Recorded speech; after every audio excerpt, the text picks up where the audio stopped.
Following the return of the core flames of reason and death, Aquila is the only Titan that we still need to campaign against. Finan asks us to recreate the past, and he repeatedly challenges the Flame Reaver to hone his abilities.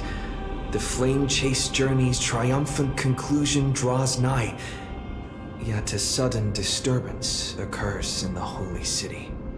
Using the Council of Elders, Aglaia made sure that her fall paved the road forward for the Flame Chase. Amidst his grief, Finan takes up the mantle of leadership, giving a speech to unite the people. Cypher also returns on a mission, promising to protect Kefali's core flame while the Flame Chase party is away from the city. With the help of the Twilight Courtyard's last descendant of the sky, Hyacinth, the party ascends to Aquila's flying fortress. Hyacinth resolves to fulfill the duty passed down over generations of her family, only to discover that the glorious feat of Seliosi the Day Thunder Knight campaigning against Aquila was nothing more than a blood-stained lie. At the same time, in the city of the dead dragon's bones, Cypher contends with the Flame Reaver who comes seeking the core flame. Though she holds out for some time, she is no match and is slain in the end. But she had already given Kefali's core flame to Spirit Thief Bartolos, ordering them to wait for an opportunity to deliver the core flame to Finan and the others. The Flame Chasers fight together to defeat the Sky Titan, which has become a combined being of the god and the mortal. As they are trying to escape from the Eye of Twilight, the Dawn device suddenly goes out, and Hyacinth is forced to return the core flame early and remain in the sky to bear divine authority, becoming the protector of the people. Following Cypher's death, the divine power of trickery dissipates, and the 1,000-year dawn of Akama that is sustained by her line comes to an end. The Holy City is met with the merciless invasion of the Black Tide as the powerful Flame Reaver moves in ever closer. At this moment of crisis, Mighty, Castris, Tribi and Trinan, Cartonus, the Holy City Guards, and Don Hung all lay their lives on the line so that the Deliverer would have a chance to complete the mission. After making sure that I would remain safe, Finan enters the vortex of Genesis alone.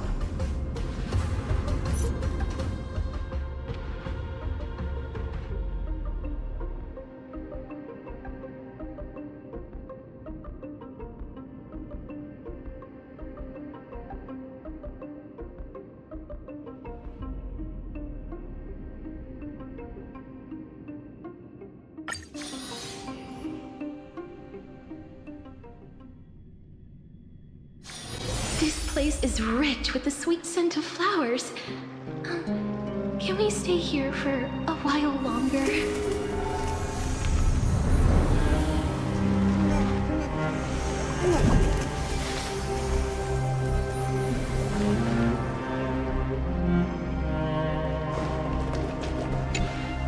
Please stay close to us.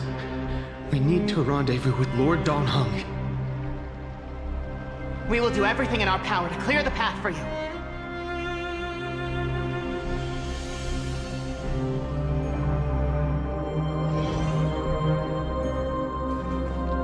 There he is!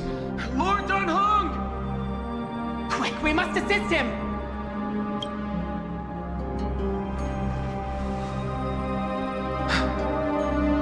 What are you doing here?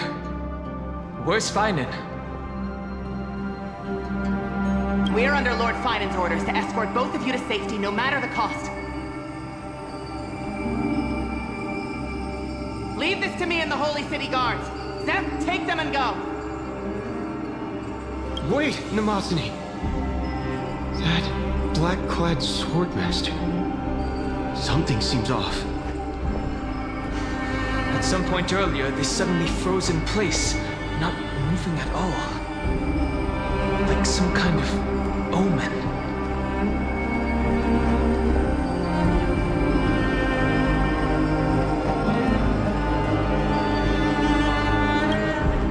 Right. We don't know exactly what's happening, but retreating is the safest choice right now. I don't know which demigod graced us with this miracle. Please, come with us. Finan, is he going to be all right? Believe in his resolve to save Arkham.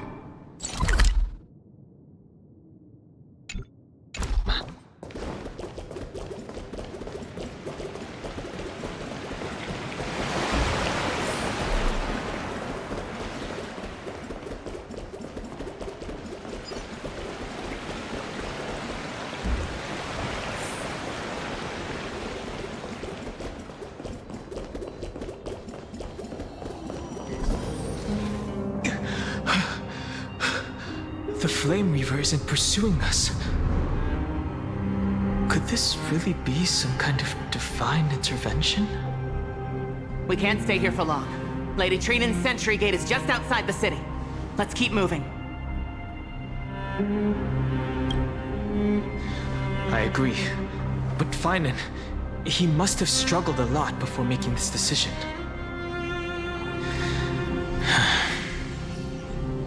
For now, let's get back in contact with the Express and plan our next move.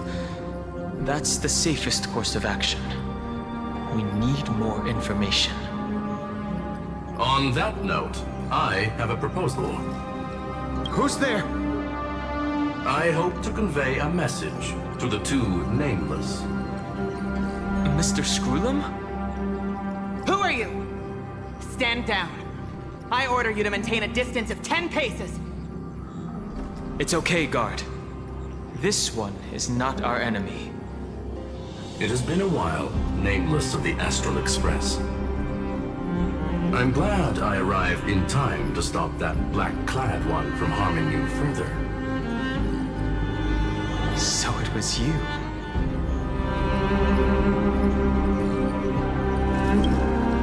Indeed. Madame Herta invited me to meet with you, nameless.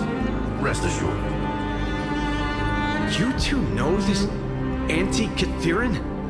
Does he come from the same people as Counselor Lygus? Don't worry, guard. This gentleman is an ally of the Trailblaze. Would you mind giving us a moment to speak in private? Of course. We'll wait nearby. Please, stay safe. I fully understand your situation. For now, the only thing I can do is temporarily freeze that black-clad one in place. Time is limited, so I'll keep this brief. The place where you stand, Amphorius, is a world constructed from data and memoria, an experimental field of a certain eon. And now, this isolated sandbox world is rapidly falling into a third path. Destruction. Destruction. Conclusion. If Amphorius continues unchecked on this course, a Lord Ravager will complete its evolution and metamorphosis, and emerge from the surging tides. The cosmos as we know it will suffer irreversible consequences. The disaster that this Lord Ravager intends to trigger may be far more severe than the Law Fu's Stellaron crisis, because its goal is the Eon of Erudition. Putting aside the complex details of the inferences involved, I have a request to make. For one of you nameless to stay behind on Amphorius, acting as an informant, in order to prevent the wrath of destruction from ravaging the cosmos. This world is enveloped in a firewall that defies explanation, and the flow of time here is also different from reality. Madame Herta and I can only tear open a gap and project images inside. However, the accidental crash landing of the express car notwithstanding, both of you were able to successfully land here. There must be some principle behind this we have yet to fully grasp. It will take time to uncover the reason. Before then, if one of the Nameless is willing to stay and witness the fate of this world, or to push it along when necessary, it would be of great assistance.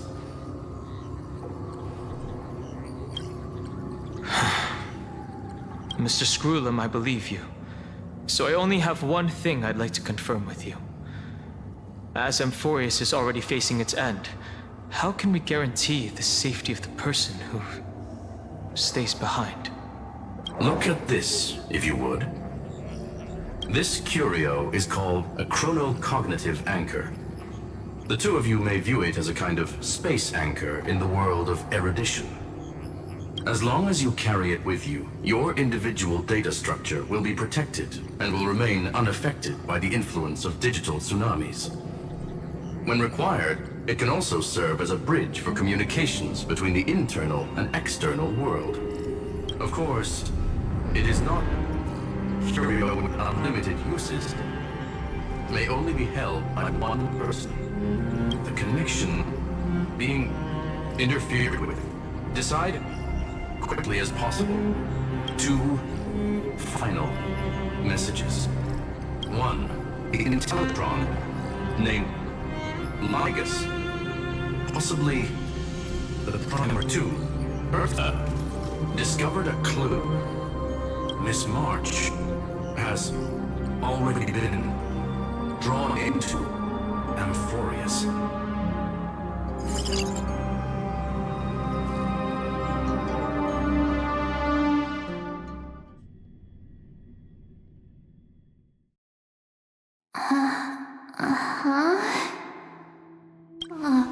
Cold. It's freezing.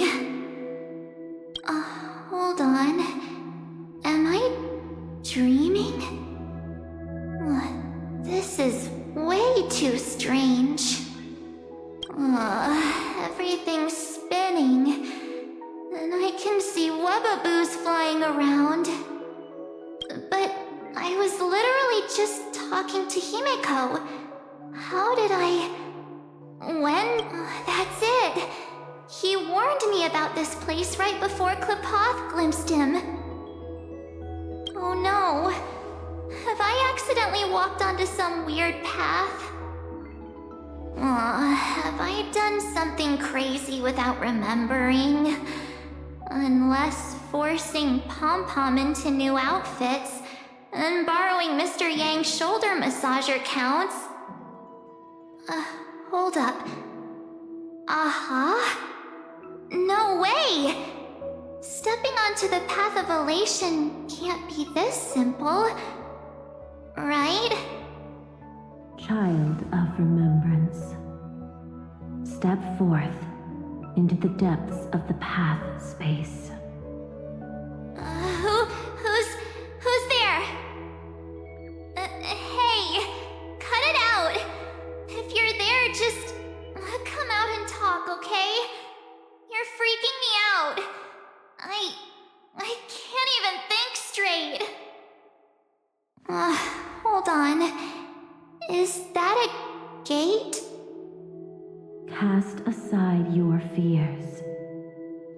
Step forward through the gate of memory. The voice. Is it showing me the way out?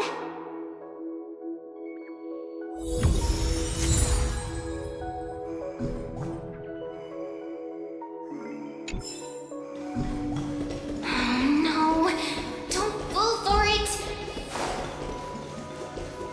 They're lying to you. Turn back now.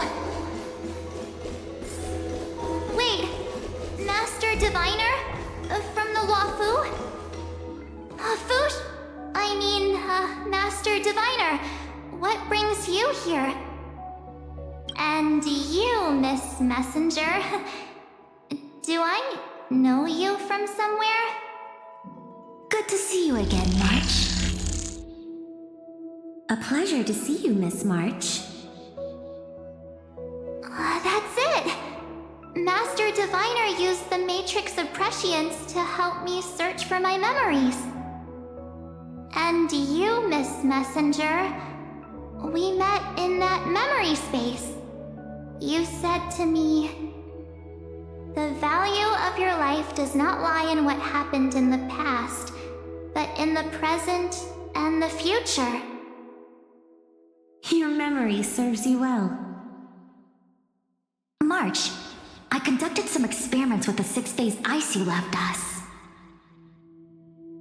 Thanks to the Garden of Recollection, the Matrix of Prescience has made a breakthrough in extrapolating the past. Now, we might be able to bypass the obstacles and look directly into your history. The Master Diviner is right. Continue down this path, and you'll be able to find your lost memories at the end. Since we last met, you've grown much alongside the Trailblaze. You should be strong enough now to bear the weight of your past. Well, there goes my Ice Princess fairy tale. I need to know, Master Diviner, Miss Messenger, this isn't just another dream, is it?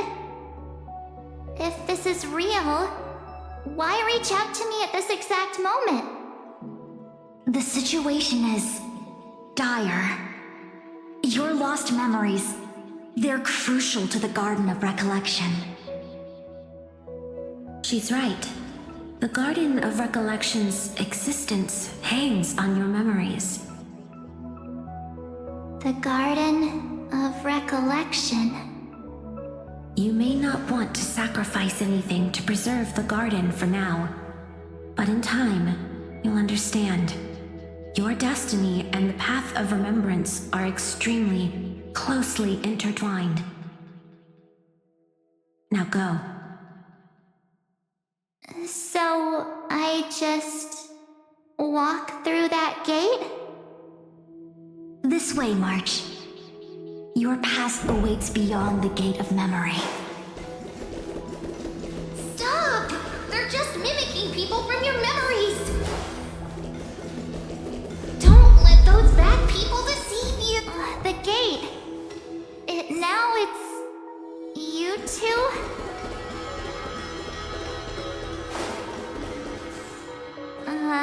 Hey guys! What are you doing in a place like this? March! There you are! Finally. The trailblazing journey just isn't the same without you. Traveling's no fun without you around. Well, duh! What's Team Trailblaze without its star member? Wait a sec. You might look like you two, but... We understand your confusion. The Garden's allies helped us establish this Neuralink to reach you. The Garden's allies? You mean Miss Black Swan? Yes. She helped make this possible. Keep going, March. Find your past, wake up, and travel with us again. That sounds really tempting. Finding my past and continuing to trailblaze new worlds with you? Trust in yourself, March. It's gotten us this far, hasn't it? Follow us. Let's go through that gate together. Step into your past, March. Find your true self. Wake up! Slow down! Those words sound...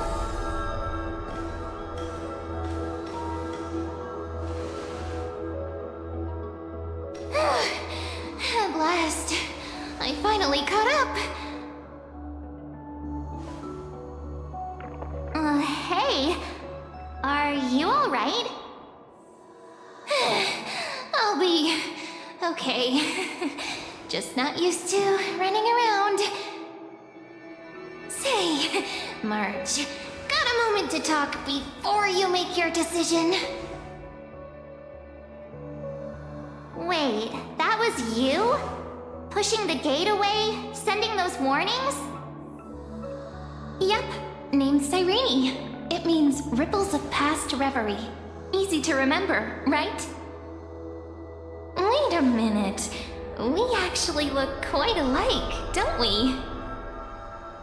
Yeah. Your pink hair is just as eye-catching as mine. And we're both bright, pretty, and positive girls. Talk about coincidence. Wow, you're quite the smooth talker. But I can't disagree. Wait, you know my name is Marge? Have we met? No, but I've witnessed your story through those memories just now. It's incredible, really. We might have more in common than you think. I know exactly what you're going through, which is why I don't want to see you exploited or hurt. You know what I'm going through? I know, because I've been exactly where you are. This empty space has been my home for ages. I barely remember what time feels like anymore. But there's something I'll never forget. Trust me, that gate won't give you what you want.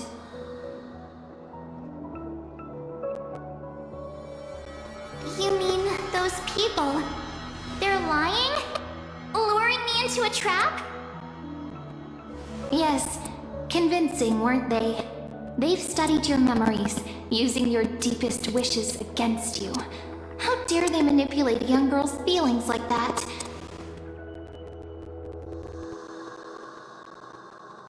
If you go through that door, the worst case scenario is you'll become their pawn, losing control over your own fate forever.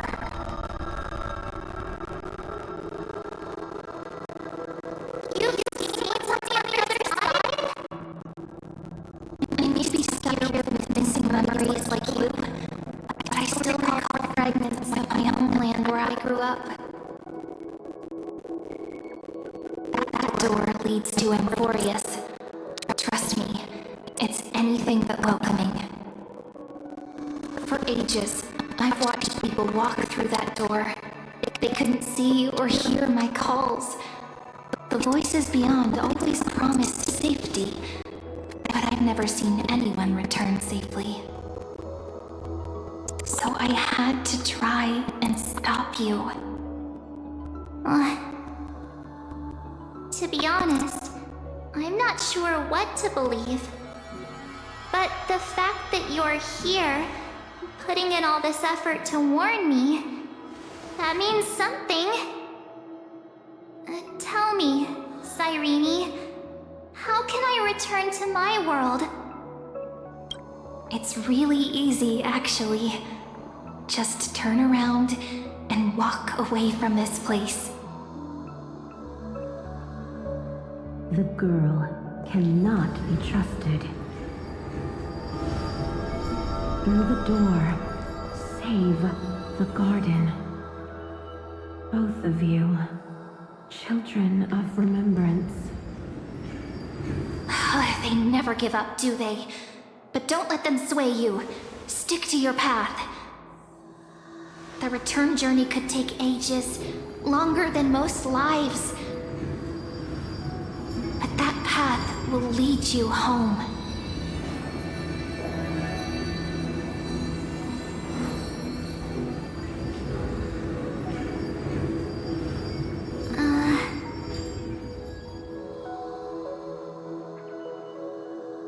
Thank you, Cyrene. I know what I need to do. I'm going through that gate. Into Amphorius. Wait, what? Don't worry. I believe you. It's just that, for me, The only place I can call home is right beside my friends. 2 of my closest friends are already on their way to Amphorius.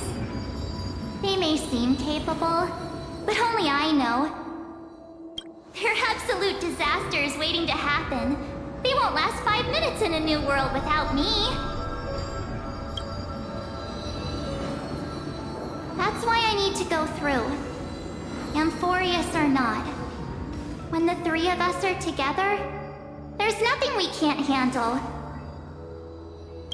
We'll explore, understand, establish, and connect. After that, we'll find our way home together.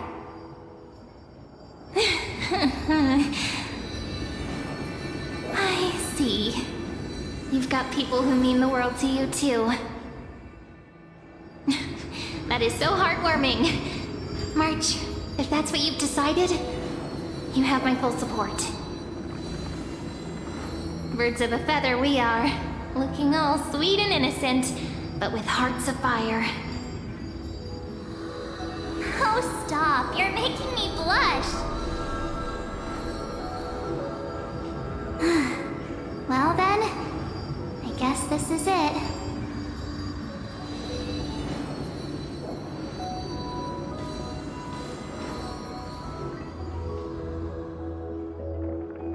Do you think we'll see each other again?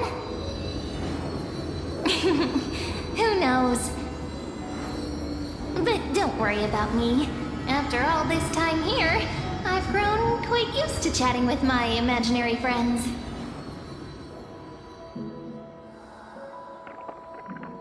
Since Amphorius is your homeland, if there's a way to help you, my companions and I will do everything we can.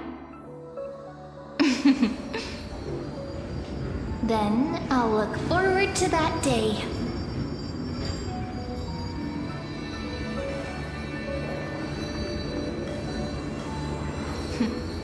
Your story awaits, March.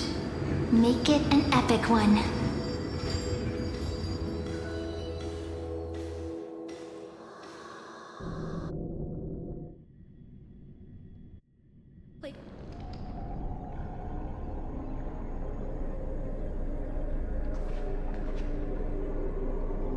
You okay there, friend? Something seems to be bothering you. The vortex of Genesis. We made it back. Even this place has changed. Finan. Is he ready for Era Nova?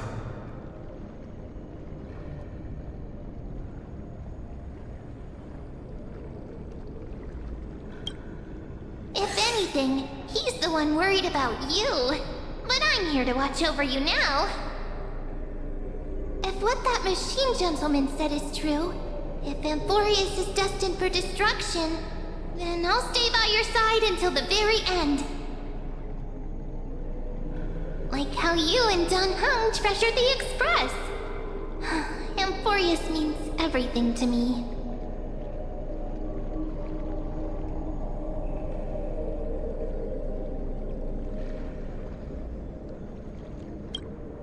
Right. Time to see the last core flame restored.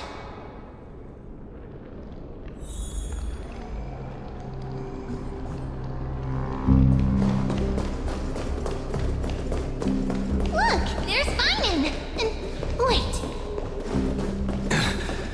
Lycus? And you, Lord Finan, will wield that core flame to bury this ancient world, plunging everything into the gray unknown. None of that matters now. This brutal, flame-chased journey has stripped away my delusions. I know the future is in some peaceful paradise with gentle west winds, just waiting to welcome us to step in. If what lies ahead is a mass of chaos, I shall cut through it myself and usher in the first ray of blazing sunlight. Is it truly you? With one last chance to turn back, you still step forward. How befitting of a trailblazer.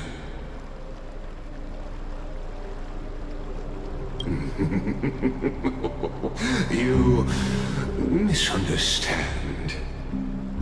As our world nears its end, the ones who walk the infinite paths have embraced their destiny.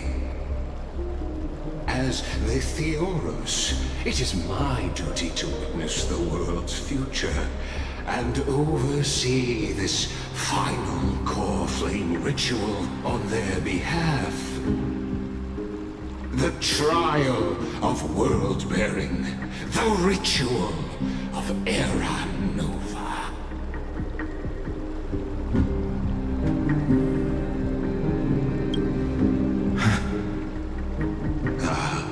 I see. So you met my kindred spirit before I could erase his traces. Partner, what are you saying?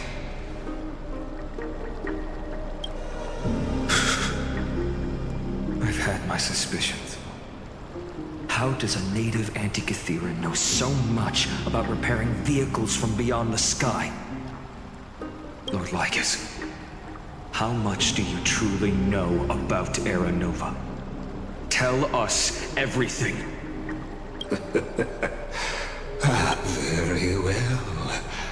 I need no longer maintain this Theoros masquerade. You seek truth, Lord Finan, and truth you shall have. As you know, when the old gods fell, someone had to bear their broken pillars to fill the vacant seats. Those who would assume divine authority must prove themselves through trials. Yet, for Kephales's demigods, the possibility of overcoming the trials has forever been non-existent. For the world-bearing trial is the divine duty itself. Bringing forth the Era Nova and bearing its weight is an endless ordeal, ceasing only upon collapse. Precisely. The Era Nova ritual is not something that can be completed in an instant, no, but a long and arduous journey. While the sacrificial journeys of other demigods conclude in this world, until the next world, when the black tide consumes the bearer and all that they carry, leaving nothing behind. Unless their core flame finds a new bearer. The holy flame that illuminates all worlds rests in your hands. All that remains is one choice. Nurture it, pass it on to future generations, or extinguish it here and now. Deliverer, the fate of all worlds rests in your hands. Enough testing. I've made my decision. But before I ignite the dawn of the next world, you need to promise me something. Two things, actually. Promise me this. Professor Anax's vision of the new world is absolute. The world will be reborn from my memories. All souls, living and dead, will return as the first humans, unchanged from their past lives. And my friends, the fallen demigods, they shall transcend the cycle. Of course. This I can guarantee. Good. The second one. Promise me that the Trailblazer can return safely to his homeland. unbound by My apologies, but I cannot promise this. As you mentioned, he now bears the Time Titan's authority. His bonds with this world run too deep.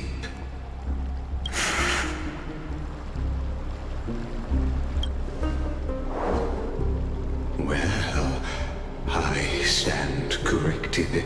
Thank you, my friend, for everything you've done for this world.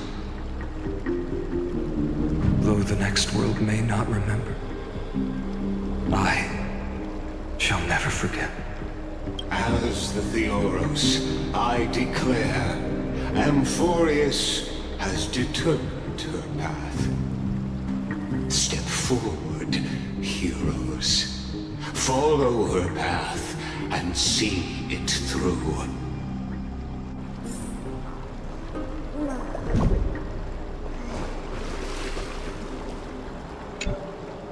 Behold, oh gods, Amphorius has achieved her victory, and the Era Nova approaches. The Radiant Soul has arrived, having walked through the bustling nights, bearing the golden fire and blood, stepping with pride into daylight. He is the pure child, walking upon the path of yesterday, today, and tomorrow. He is the first to be born, first to be named among the nameless. Eternal in form, limitless in reach. He treads the endless night underfoot. Greatest of kings. Protector of the displaced. Raising humanity's children above their adversaries. The firmament of molten gold courses through his very bones and flesh. The greatest of schemes reveal against his breath and words. In the golden lakes of that beautiful new world. There. Finish what we first and last wished for. To write an ending unlike any before, for this world we so deeply love.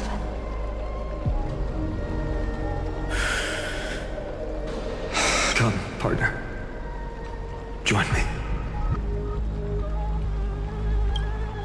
The time has come for us all to face oblivion, or embark on one final grand journey.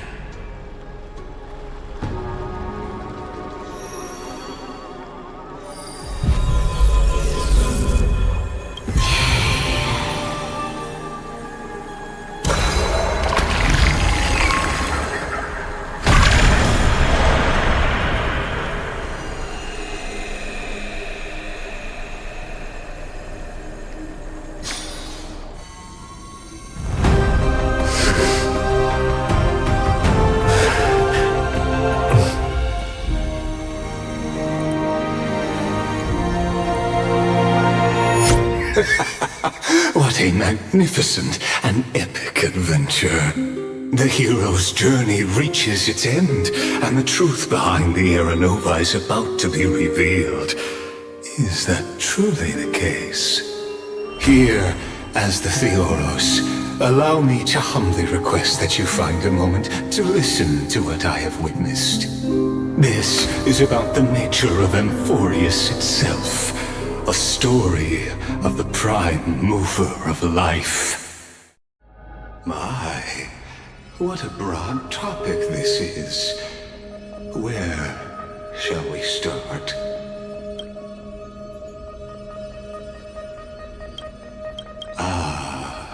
Got it. Let's start at the very... Just kidding. What I mean to say is that time, space, matter, all concepts exist solely because we perceive them. This is called the erudition. Without it, the universe would merely be a chaotic book written by chance, yet unread by anyone.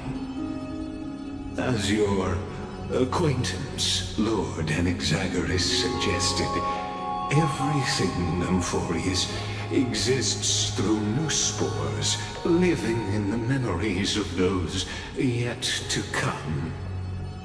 Oh, how beautifully it aligns, revealing universal truths in such simple terms.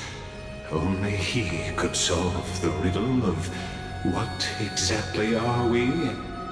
Oh, but you'll remember, even as the embodiment of reason, one mystery remained beyond his grasp. If that is the case, whose memories did the very first new spore sprout from? As sages, what is the prime mover of life? But let's set aside the gross teachings for now. Look further, past Amphorius, to what they call the Forbidden Realms beyond the sky. Do you know of the Scholar's strife? During that grand yet brutal war, waged in the name of erudition, a genius's legacy was abandoned, strewn across the cosmos.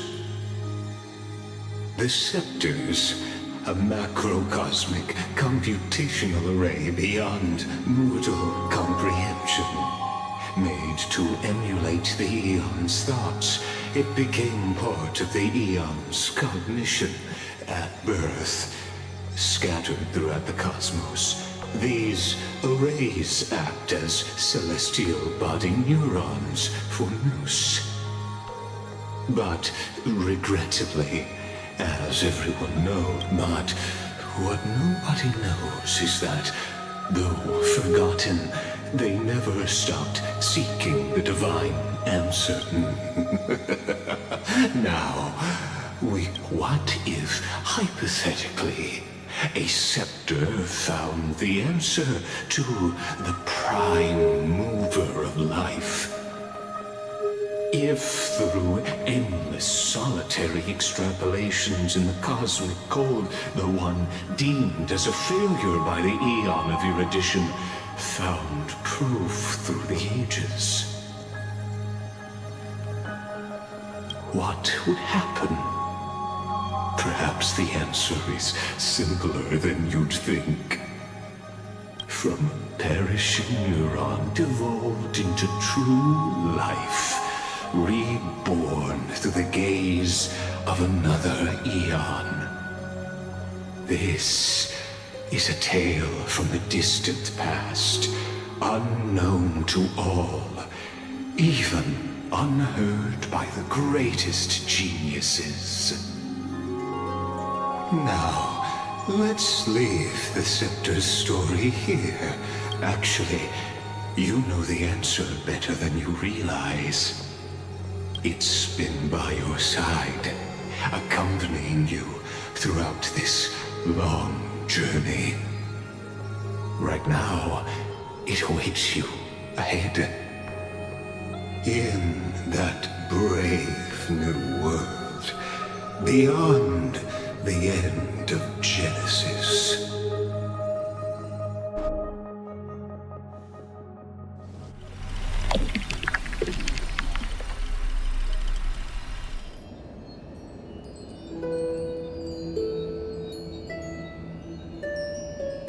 Take this wish with you.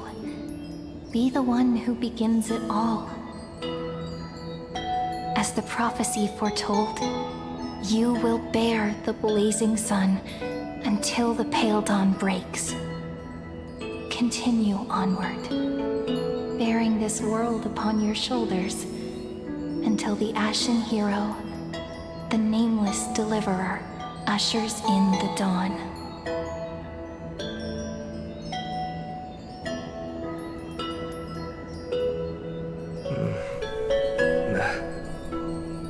Such an odd dream. Strange. Like I've dreamed this before, but it all slips away when I wake. Only a voice remains. Who was that?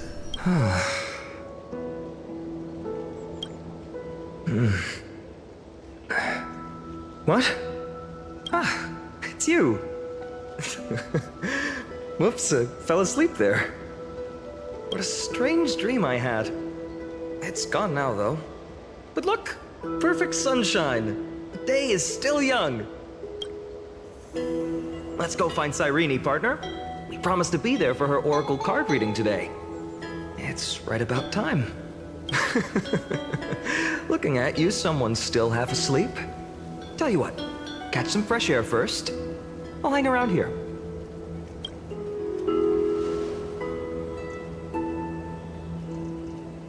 Oh, beautiful, isn't it? This is Ide Silesii, home of the nameless hero who carried Kefali's core flame. When he was young and innocent, he had heroic dreams, imagining his wooden sword was forged of iron. Pretending the straw dummy propped up by a wooden pole was a giant with a single blood vessel running from spine to heel. Dreaming of slaying the giant and becoming a hero to save the world.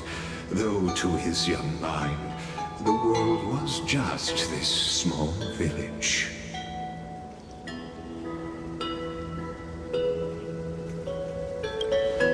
Sharp as ever. Indeed, these memories you witness are the first steps of his journey. These are his first memories. Rather than watching, why not join in? Think of it as immersive theater. Become his lifelong closest friend, witnessing his hero's journey from the best seat in the house, as the nameless hero whose unwavering guidance shaped Finan's destiny, yet whose name was never recorded in Amphorius's history.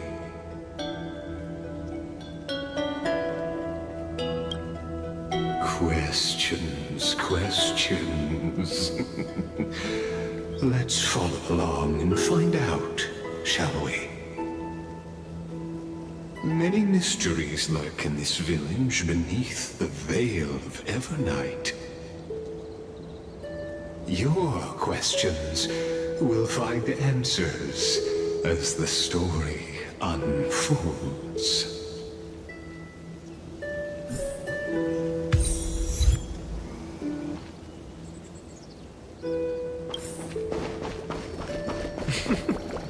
All awake now? Great. Let's go see Cyrene.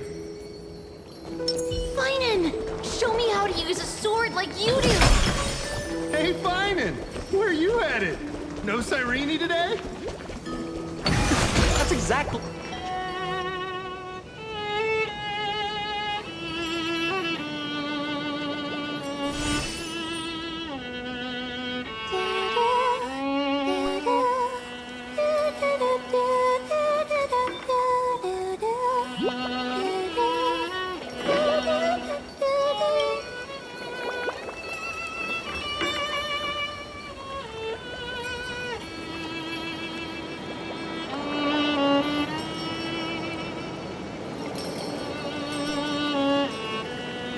Found you.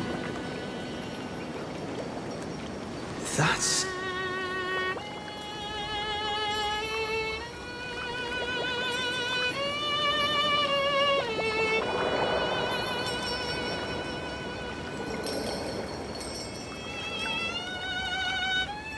Goodness, look at you rushing about. You've got the poor swing all startled. Huh?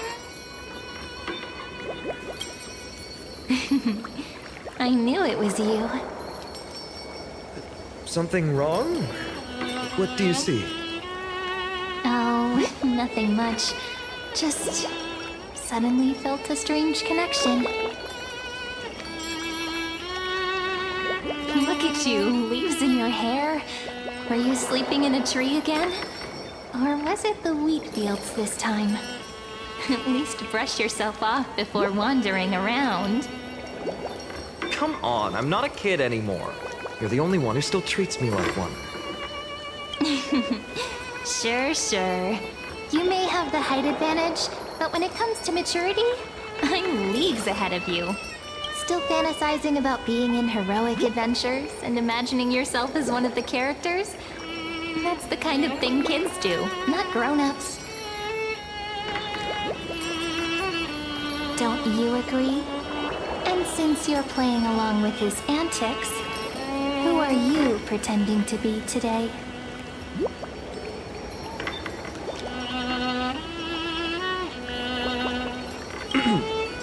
Today, he's going with Stellaron Hunter.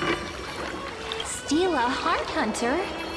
Planning to steal someone's heart, are we? Switching roles again? What happened to being the valiant hero from a distant shore who made that solemn pact to learn the sword? Spare me. Can we not bring this up? Speaking of which, what about those oracle cards? We haven't done divination in forever. Why the sudden interest? I was just about to tell you. Earlier, while napping on the swing, I had the strangest dream. There was this mysterious voice in my dream, calling out for something. Wait, you had that dream too? Yes, you too? That would explain this lingering sense of unease. Which made me think of those old oracle cards I used to play with as a kid. Though the Ornyx prophecies were always hit or miss. Yeah, all the kids would get so excited drawing cards like ruler or warrior, but throw fits over devil or drunkard and demand a redo. If you just redo it when you don't like the result, what's the point of divination?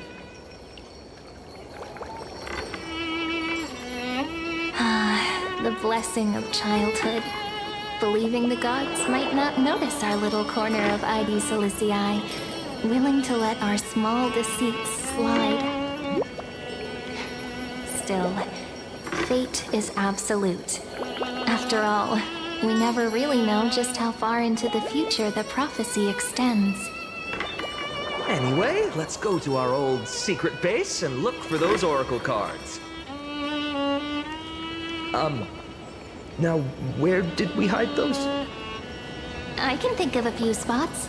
Let's go check it out. In a village this size, I bet all our childhood treasures are exactly where we hid them. Mm-hmm. Time must be keeping them safe for us.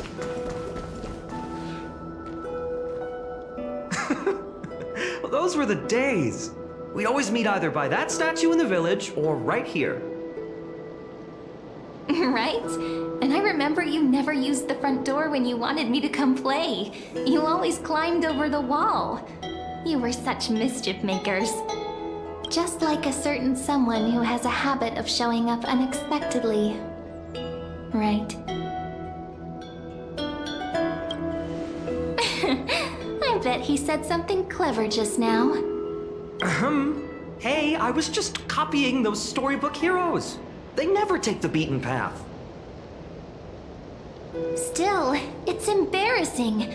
I've been the only one here for a while, and I haven't kept up with the cleaning. With so many spots to check, where should we even start?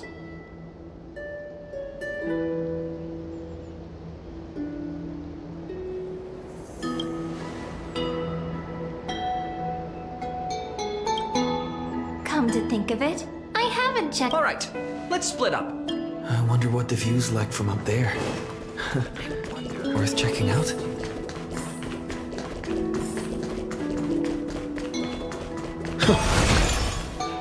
The girl before you carries an air of mystery. You can't help but wonder, could there really be some kind of mental connection? The view here hasn't changed a bit. You know, besides the swing under the big tree, this has to be my favorite spot in all of ID Silicii. Hey, what are you doing? Please be careful. I'm just a small-time diviner. I can't turn back time if something happens. They always said I'd become the next priest of time, just because I heard prophecies as a child. But here's the thing. The more divinations I do, the more doubt creeps in. I want to believe the prophecies, but actually leaving ID Silicii. Where will that waiting ship take us, I wonder? Here they are, the Oracle cards.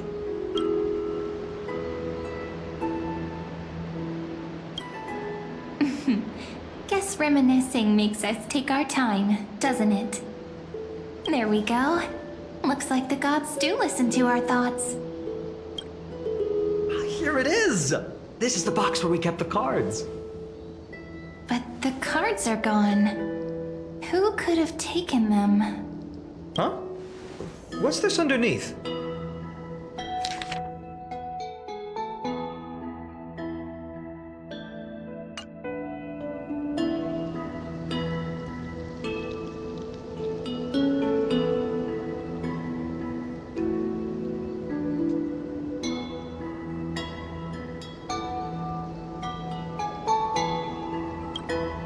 Hey, don't go changing the words. I see now. Those sneaky little ones. So that's what they've been up to. The ones from Remembrance Maze, you mean? Yep. Let's head to the back of the courtyard.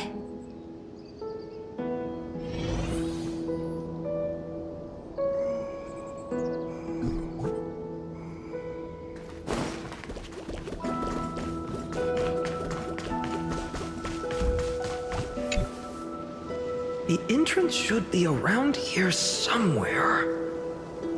Right here.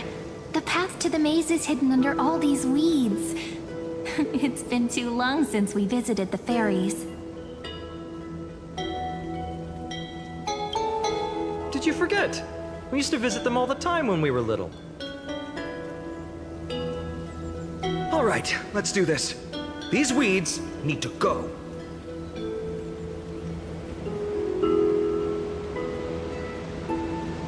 Pretty sure this is it? Should be this way. There it is! The entrance! That hollow in the tree. Once you get through the tight squeeze in the hollow, you'll reach their dwelling, the Remembrance Maze.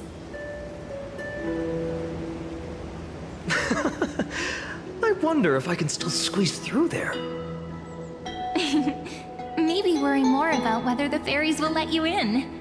After all, the Remembrance Maze has an invitation-only rule. Only children with pure hearts are welcomed.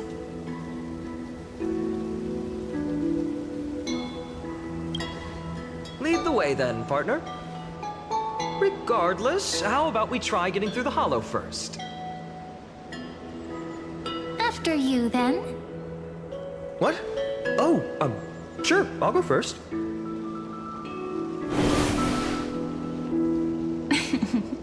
So hasty, as always. Looks like it's just us now. Care to finish that chat? To be honest, from the moment I saw the cute note left by the fairies, my intuition became even more certain. Perhaps when we step into the maze again after all these years, the wheels of fate will finally start turning.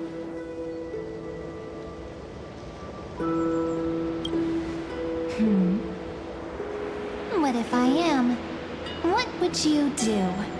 Just kidding. Don't read too much into it. But you know what?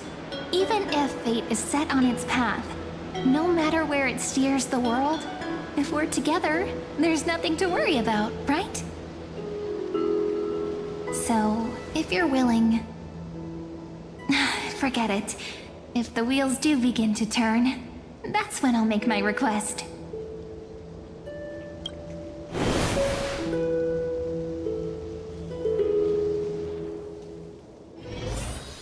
I made it! Oh, that wasn't easy. I can't remember the... Are you? Whoa! Look who's finally back, Memmy! Snowy, you've grown so tall and dashing. I couldn't even tell it was you at first. We had... But look at Rini. She hasn't changed one bit. Perhaps I'm like you, Rayleigh, ma'am. Just another...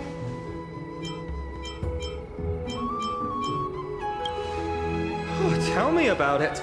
It took me forever to get all the Noli Mem, Rayleigh Mem, Mealy Mem, Folly Mem. We used to gather around the fire, singing and dancing, imagining all our future journeys. Without coming back here, those memories might have faded away entirely. Oh, how could you, Snowy? You swore you wouldn't forget about us. But you were gone so long, you almost did. Oh, he's just copying those bards from his stories, being all melodramatic. He couldn't forget about... Actually, we're here for the Oracle cards. Have you seen them? Oh, the Oracle cards! Right. Chief, you mean what do they need the cards for? If they want a reading, they could just ask me. Oh, I'm not sure. But Chief specifically wanted to meet with you all. Let's see. They should be... That's it! This way, everyone! Watch your step. The trunk's slippery.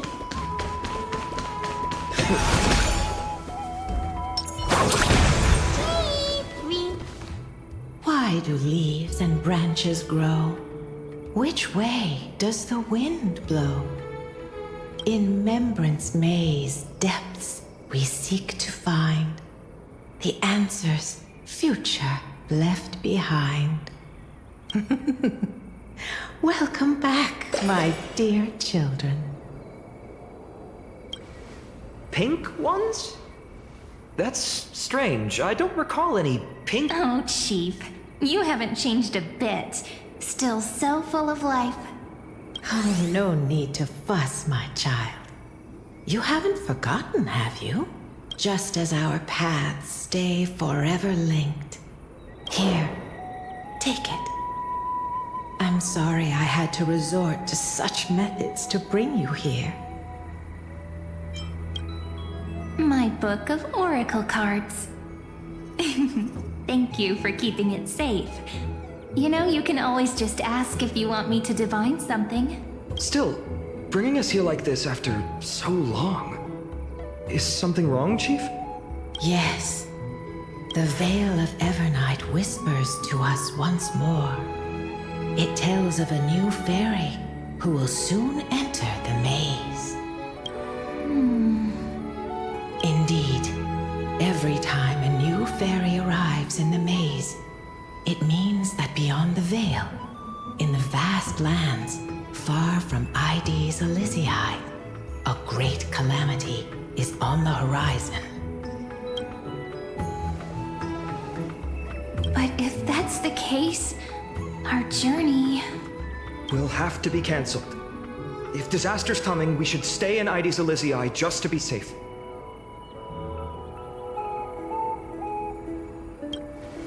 We weren't planning to be gone for long. Just enough time to hone our abilities. Finan would train in Castrum Kremnos, while I would seek the Fake Titan's blessing in Yanisopolis. Then we'd return to Ides Elysiae to help keep our village safe. It's okay. I can still practice my swordplay here. Some things you can learn on your own. Well, probably. That's not very convincing. Here's a thought. Let's have Cyrene do a reading.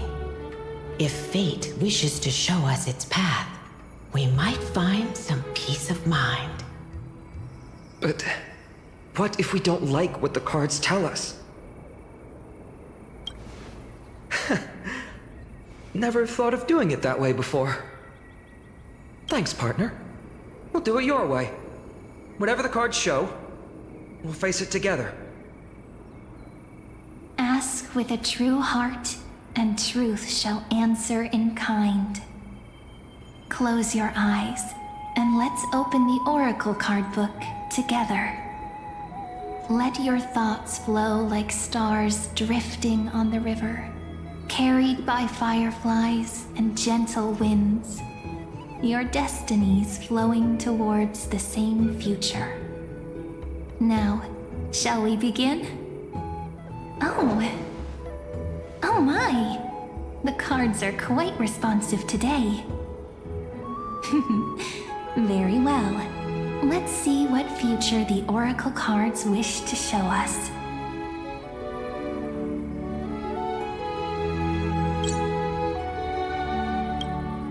Behold, the Weaver. It connects the romantic threads. A dance of thread and blade. Such elegance. Such high standing. This is the Gatekeeper, who guides people to their true path among myriad passages. We have surrendered our countless senses, dedicating ourselves to the sacred whispers within the temple. Wait. It almost feels like I can hear the echoes within a temple. And are those children singing? It feels overwhelmingly solemn, yet strangely comforting. The ruler stands for discipline, authority, and glory, but frequently also points to isolation and warfare. Even should you pledge your loyalty to he who has slain a king can no longer bear the title. Let the withering lion walk his last path alone. Is this showing us a ruler who forsook their people? Stories of such bloodshed like this feel so different from Heidi's Elysiae. But they sure can stir the imagination.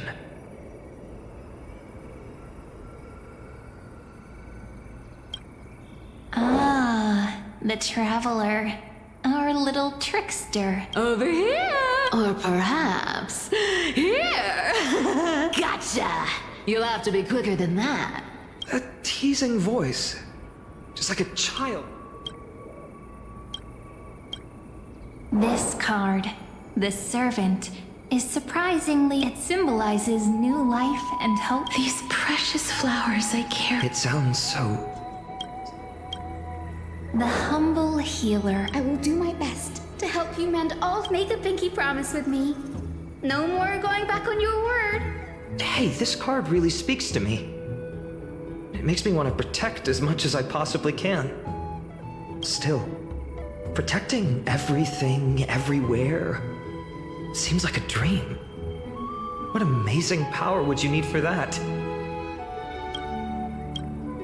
Behold the Scholar, bearer of many names, the Grand Magician, the Great Performer, the Eye of Wisdom, and the Defiler of Circes. Oh, there's just one card. With all those titles, I was expecting a whole deck. A dromus draped in finery will suffice. It's succinct enough to best summarize my true nature. Wait, what's with that condescending tone? It's almost as if it knows what we're about to say.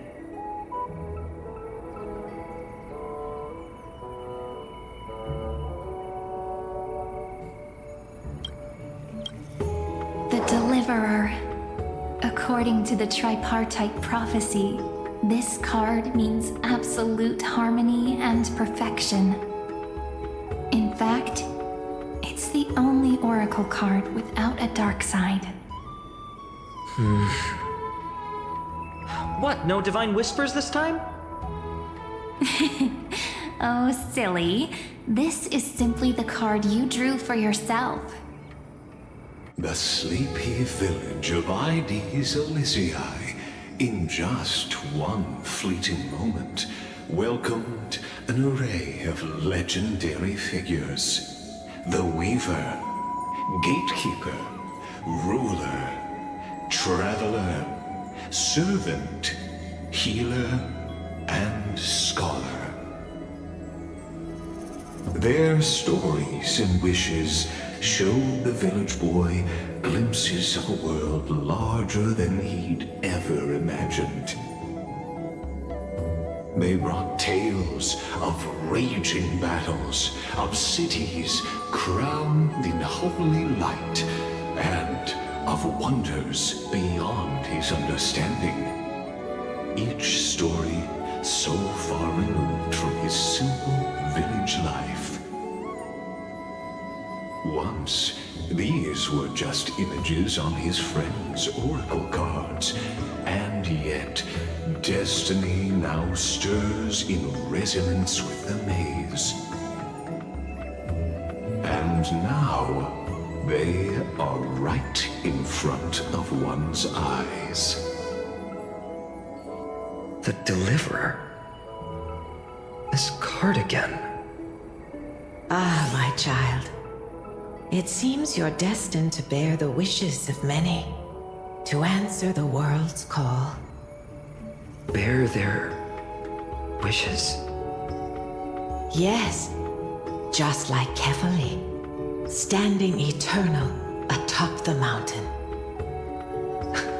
My parents, they only wished for me to grow up, well, to help around the village, stay out of trouble. Mrs. Pythias wished for more books in her little schoolhouse, wanted us to all learn and grow.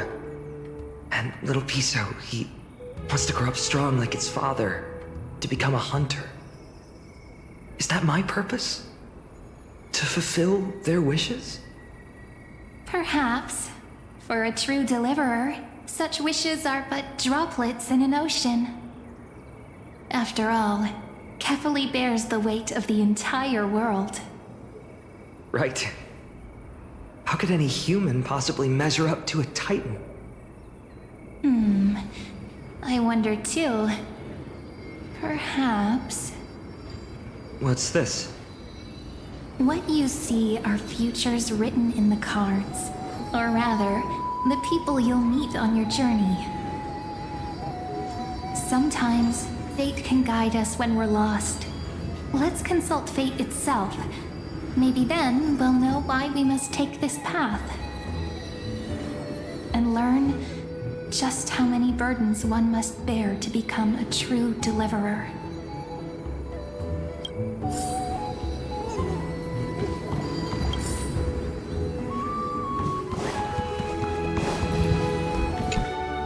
Personal wishes? I have none. Only the Aranuva matters. The world's rebirth. These crawling parasites have no place in Akama. That noble lady? Huh. Teacher? Perhaps you... Oh, Snowy. I wish to meet Trian again. And the Seed and Aggie. I want to see you shed that golden thread cocoon around your heart. Just once more. Smile at us again like that bright-eyed girl, and finally... I pray that... Are we wishing for too much? Those wishes. Then we can rest easy. Only... Mark these words, Snowy. Tomorrow...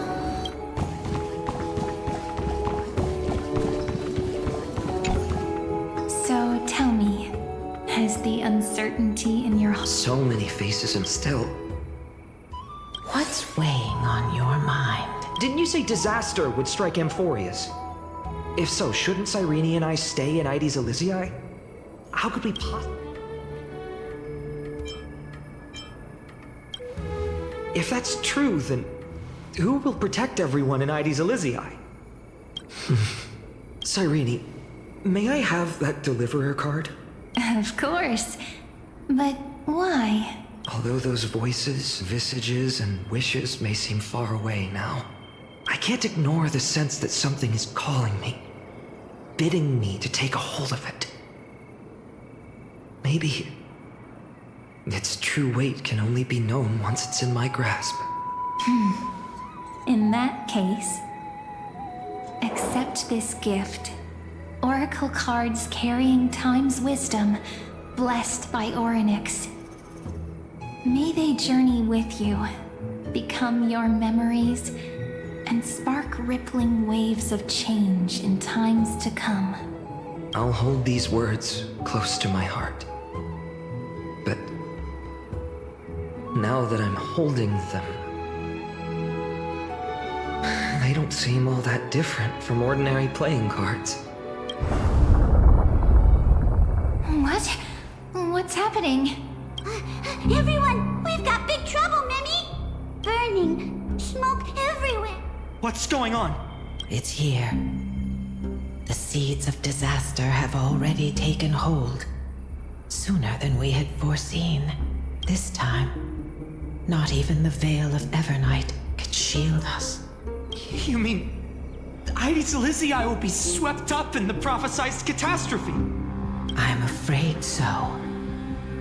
My children, take shelter in the Remembrance Maze. One step outside, and this horror will consume you both. But my parents, the whole... You're right. Chief, what are... This is beyond any Titan. Beyond any danger you could overcome with strategy alone. It's an unspeakable horror that twists all life into abominations that never bleed nor cry. Even Titans fall to its corruption. The Black Tide. That's what this calamity truly is. It consumes all in its path, sparing none but the Remembrance Maze. Not even Titans can... Yes. So please, don't leave this forgotten realm the gods abandoned. You are the first to uncover our presence, and the only two who can enter the maze. We don't wish for you to throw your lives away. Finan, what path do we take?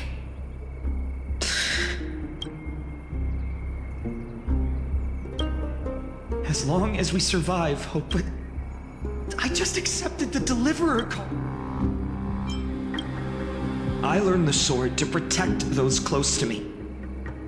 If I run now, I'll never be worthy of lifting a blade again. Then... we know what we must do. Indeed. Our friend is right. We must take... Forgive me, Chief, but Ides Elysiae need... Very well. With me, Cyrene. Even without a sword, I'll take a rake. Deliverer. The card's truth extends beyond its mere literal meaning. There's another hidden layer within. Not someone perfect from the start, standing high above, casting merciful gazes upon the world. But one who starts small, from a humble village, expanding their world within step by step, learning to save others as they grow. When we were little, I told him I wished this world would never need a deliverer. Now that wish has shattered. Yet I'm glad he's chosen to walk this path. And all of this happened because you believed in him, friend. Shall we? It's only when you're by our side that Finan and that our hearts find their courage. I know you're watching us right now, aren't you, great hero from the future? Oh, Deliverer. Such cruel irony. Though destined to bear the world's burden, this boy can never become the hero to bring forth the dawn.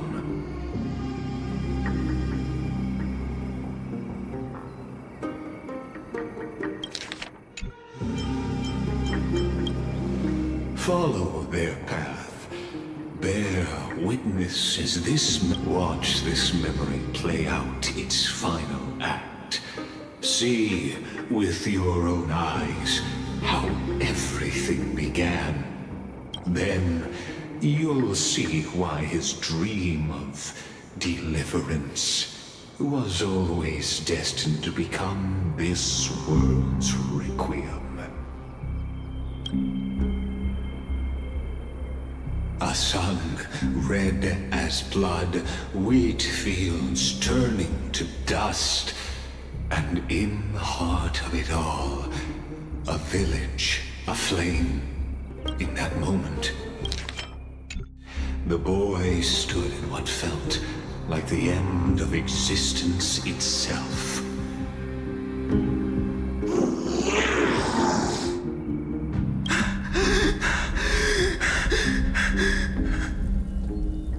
These creatures, they're everywhere. Someone, anyone, where are you?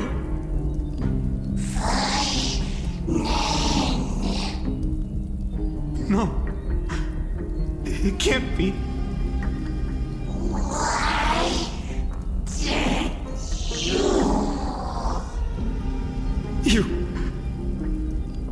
Are you talking to me?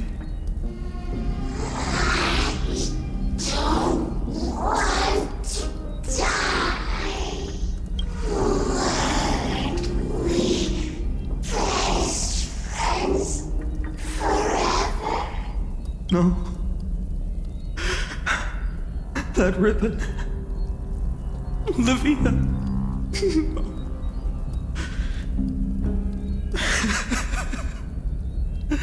I should have known.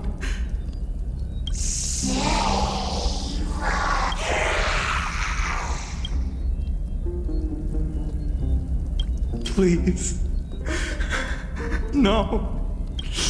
Stop. Olivia. And these monsters. They're all... Why? Why is this happening? When the black tide arrived, the wavering boy found resolve in his companions, and together they ran toward their first battlefield.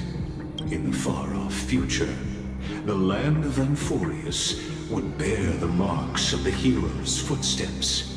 And when dawn broke over scorched earth, a boy, covered in wounds, buried the dead one by one, his silence heavier than the earth he moved.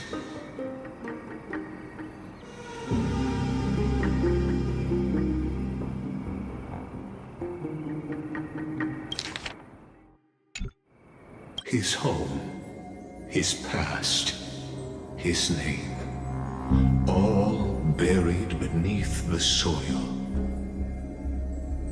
His feet carried him forward, over the pillar of stone, beyond the chalice of plenty, through the deadly fogs of the hand of shadow. He wandered without direction, like a withered leaf drifting in the wind. Through countless city-states, the smiling visage of the white-haired swordsman was etched into memories. Yet he did not walk without purpose. Deep in his heart, a voice always guided him forward to fulfill the wishes he had inherited, to brave peril, and to do all that was within his power to save those who needed saving.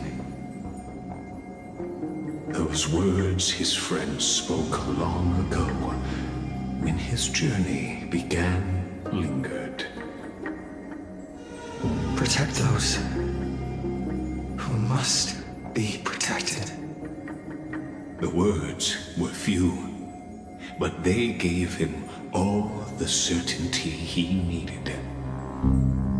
That's what it means to be ordinary and choose to be more. onward he walked, until the call of the flame chase journey thundered across the land. In the vision painted by prophecy, humanity would triumph over the gods, seize the core flames, and ignite a new dawn for Amphorius. Yet losses are a constant on the flame chase journey, where life too seems as small as a speck of dust. Only one who treats the world as their teacher can bear its eventual destiny. Are you prepared for such teachings?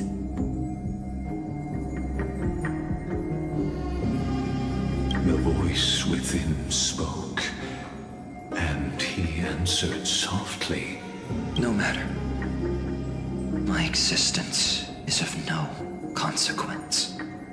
When the Gold Weaver called, he answered, traveling to the holy city. There the elders met his warrior's spirit, with nothing but scorn, condemning him to the barracks in derision. No one saw it coming. Not the world, not even him. Yet, this nameless recruit stood at the gates of legend. And there, at last, he found the ones who would walk his path right beside him.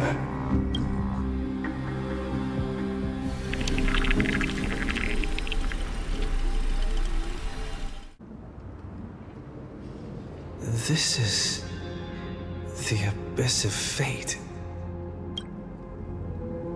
Hold on. Finance here too? And is that Mighty and Trinan? And now, Act 2 of our immersive drama unfolds. They're evacuating the temple. Why now? Are you insane? That blonde man is the Crown Prince of Krymnos. Mess with him, and every last person in this city could wind up dead. Calm yourselves.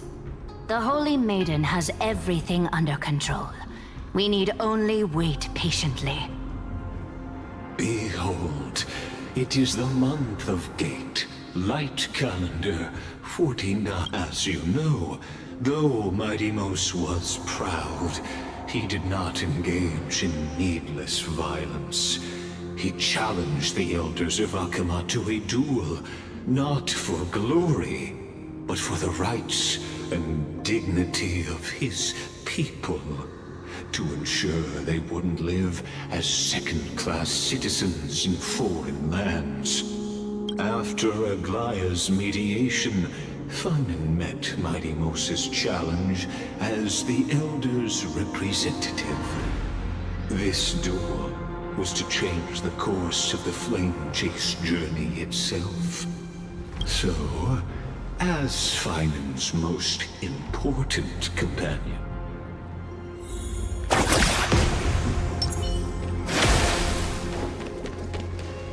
is this your idea of an honorable duel?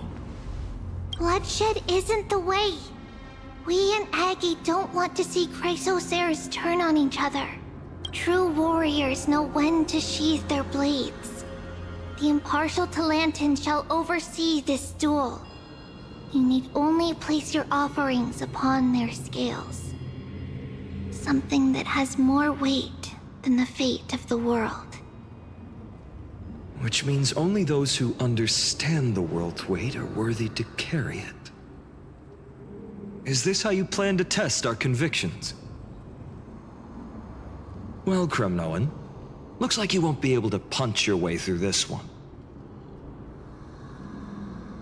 It makes no difference.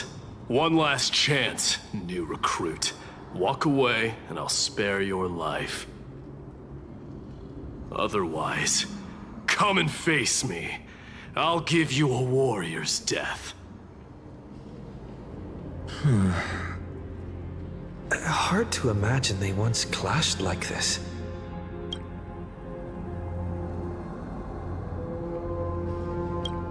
Holy Maiden, I can't help but feel like a pawn that has stumbled into some greater political game.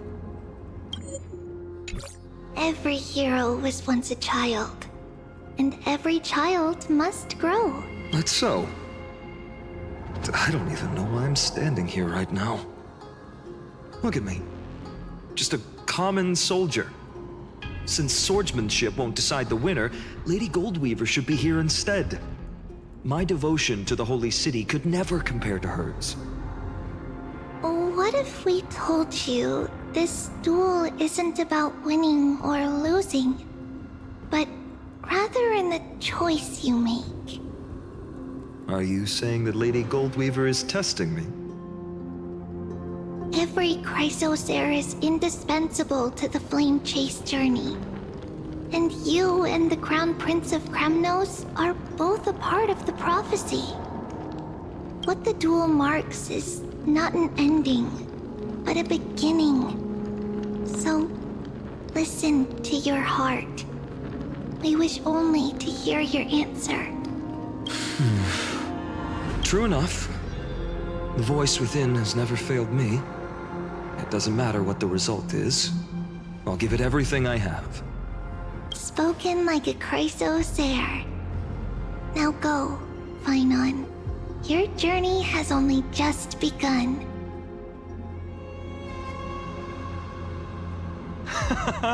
That's right, comrade. It's time for us to teach that proud prince a lesson together.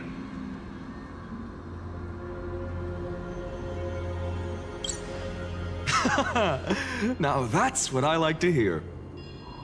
Still, on the topic of the Temple of the Three Fates, here we are, at the Temple of the Time Titan. And I don't even know how Cyrene's studied. We haven't really had much contact since I set out. Still, I hope she's doing well. Anyway, let's go, comrade. It's not every day you get a chance to see Talantin's scales of justice.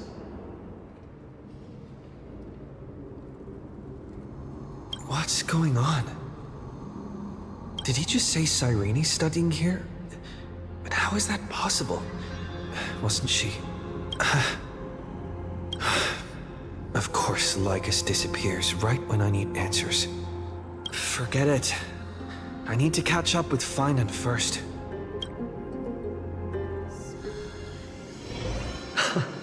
Amazing! Talantin may have fallen, but their scales remain true to their purpose. I hope you still remember your purpose, new recruit.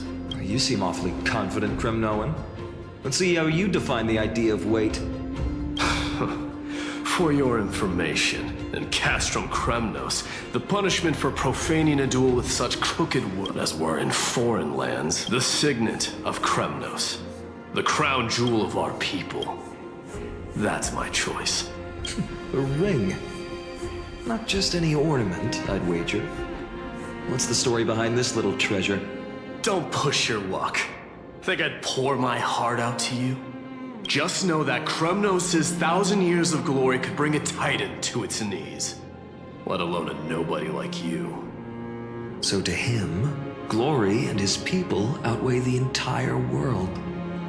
And the very destiny that Mighty himself will eventually shoulder.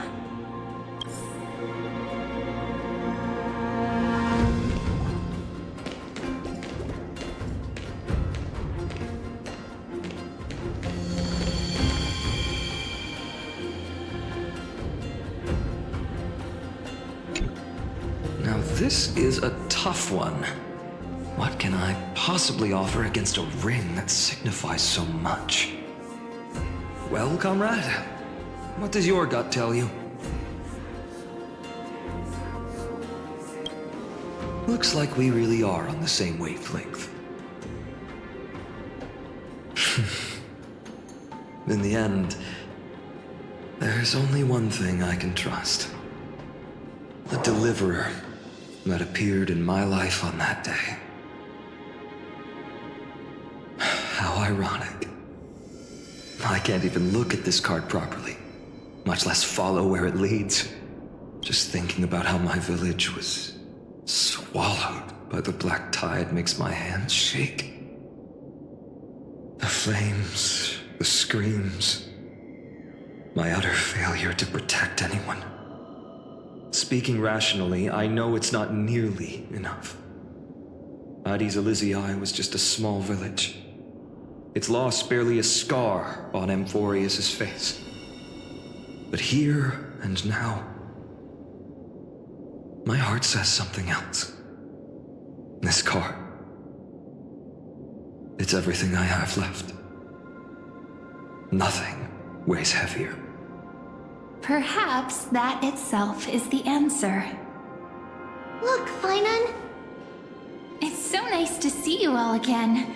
Lady Trinan, Finan, and... hello. Seeing you here sure is a sweet surprise. Why so surprised? Could it be... did you miss me? Cyrene? This is... incredible! I was literally just thinking about how you might be here. But I never imagined I'd see you this soon. I was supposed to leave with the priests, but then I heard Lady Maiden was with a white-haired young man. I figured it had to be you, so I snuck back here. That's Cyrene for you. Unfortunately, this isn't a good time for reminiscing. That Cronoan over there... Still playing house, boy? You get the idea. Quite the hothead. You know, you two just might get along. Don't worry, you already know what the answer is, don't you? If that's your choice, I am with you. I am with you because I remember it all too. The fields of Hades Elysiae, those red leaves, that little swing of mine beneath the tree where I dreamed the sweetest dreams. The pain speaks for itself. Our hometown may have been just a tiny village, but to us, it was the whole world. But that's not enough, Finan. Even though hatred can help people grow and turn a boy into an unbreakable warrior, what you need now is victory. You can't just stack the scales with your past suffering. You have to throw the weight of your future onto them as well. The future? What do you mean? Maybe that was a bit too cryptic for you, but it's actually really simple. Why not have our mutual friend here stand on the scales with the deliverer? How about it? Can you help us? Relax. Our dear Crown Prince won't have a clue. Let's try that. The fate of Akama hangs on this. I will stake everything I have. Let's. Together we'll prove that what weighs more than the fate of the world is the resolve to shoulder an immutable past and carry it into the future.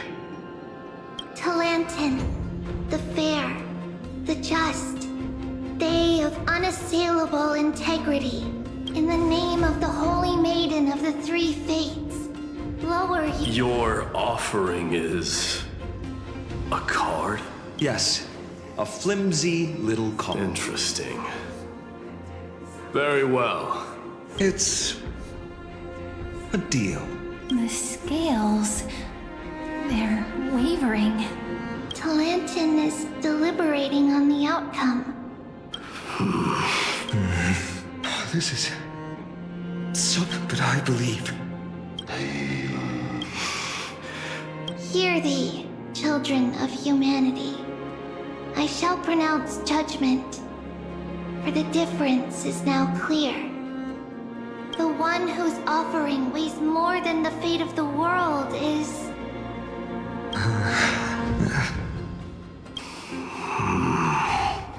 one from Hades Elysiae, the nameless hero.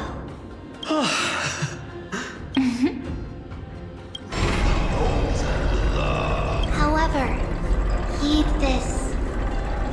The true weight of conviction originates not from itself, but rather in that which tips the scales, hope itself. What's that supposed to mean?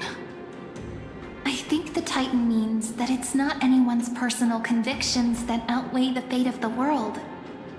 It's about a wish, one which we all share.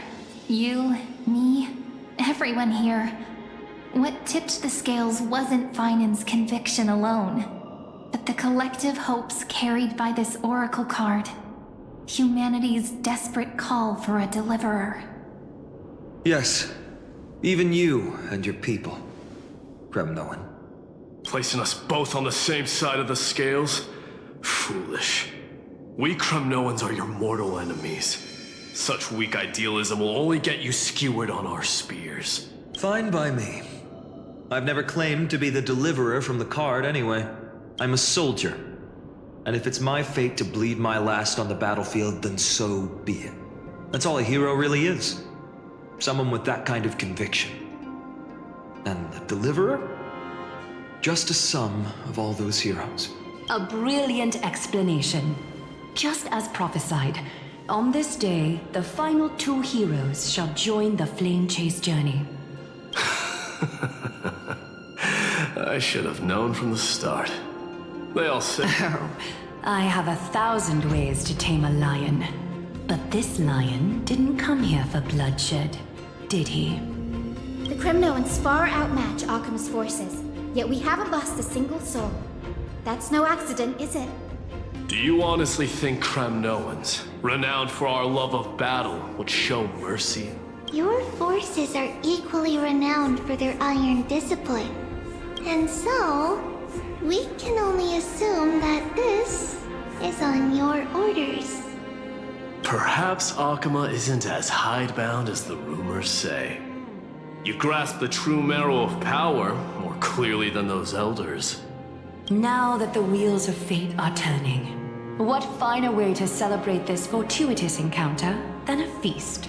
Follow me, brave Outlanders.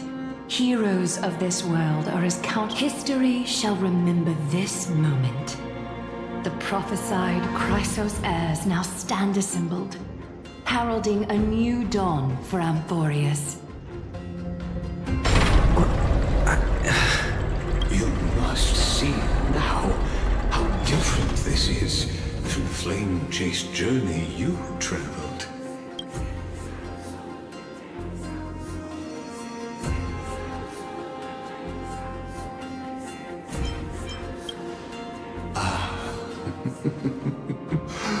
Who? Perhaps the role is not that of a person who patience.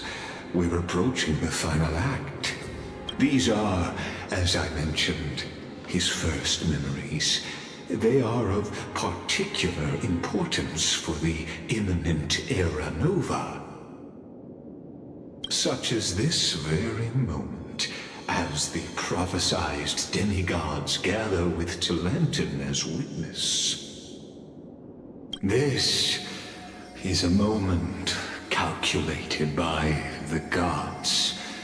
What comes after is no different from that which you already know. Ah, come. Your seat awaits after 13 heartbeats. Our heroes will be ferried to the final scene.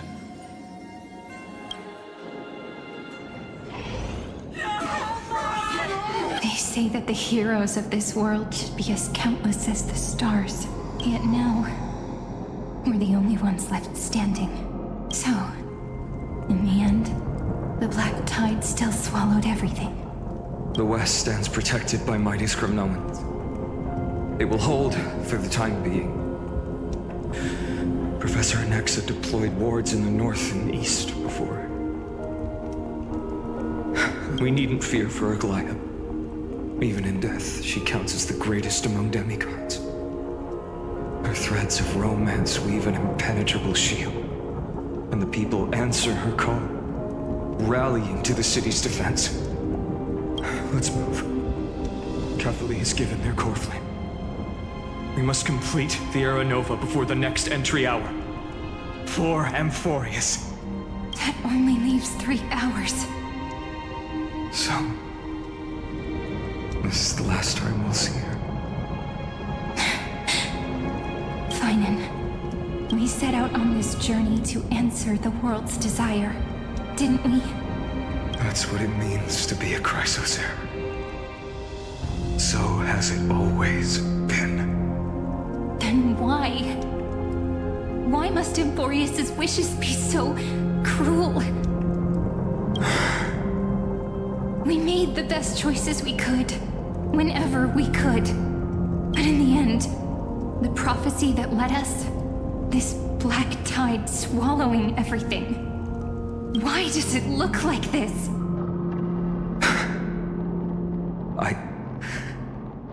I don't know. We haven't had any other choice except to move forward. Not for a long time now. Even if we only see the long, long night ahead, I still believe that through it, we'll find the dawn on the other side. Beyond these flames, a new sun will someday rise. So, to the Temple of the Three Fates. You'll take over Time's authority, and we'll return all the core flames to the Vortex. Then put this world's fate to its final rest. After which, we shall all face oblivion, or embark on one final grand journey.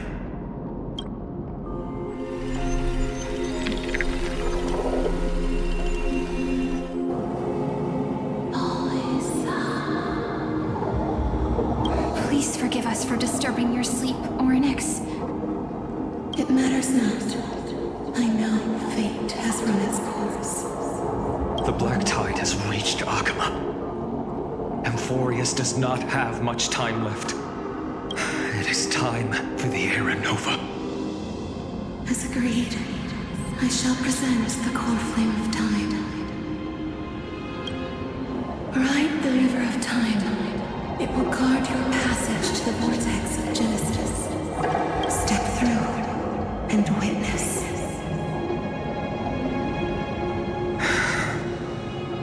Professor Anaxa proved the truth of Genesis with his sacrifice.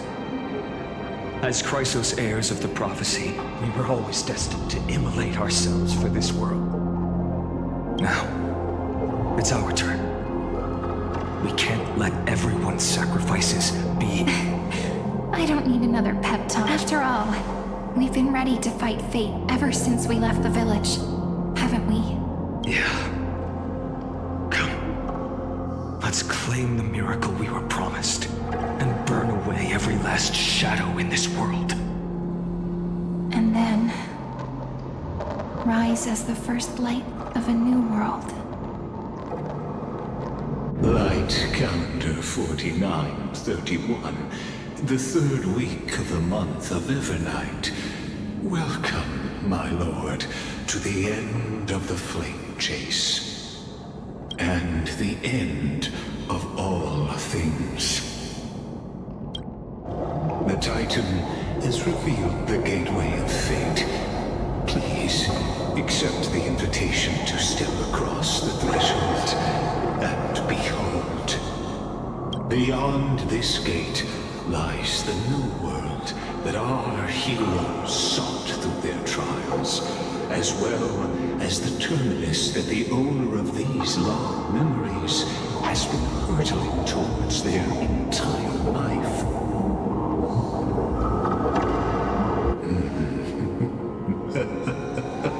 Perhaps you'll find it all too familiar. Then you'll understand how the mortal called Finan shouldered the world's weight. How that same burden crushed him, proving that the so-called Deliverer is nothing more than Amphorius's own delusion. A pitiful fantasy that it could defy fate's decree. Please, esteemed one, the answers you seek lie in these non-existent times.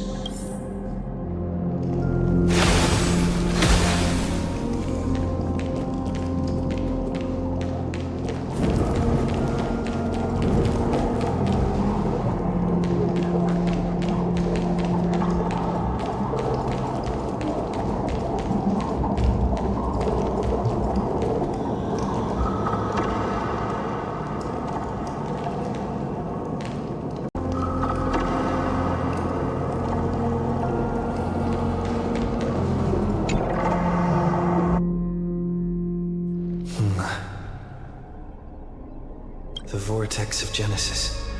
So it is here. But... just what is this? Life's but a walking shadow, a poor player that struts and frets his hour upon the stage, and then is heard no more. It is a tale told by the vortex of Genesis, where the world begins and ends. What stage could be more befitting of our final act? Come, I beseech you onward. Buoyed as an unattainable existence that has dwelled within his heart, beyond his reach, you have accompanied him through the march of years uncounted. You naturally have the right to view the river of time in its fullness, and to witness what he welcomed upon his arrival here. Every absurd and tragic ending. Now, if you would, my journey to the Terranova comes. Enough talk. All this is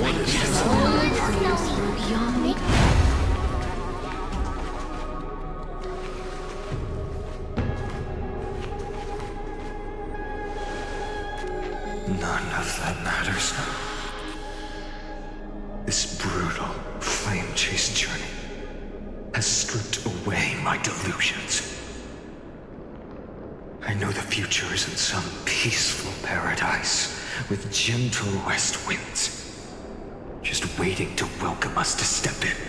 This will be a romantic story like none that has come before. You think so too, right?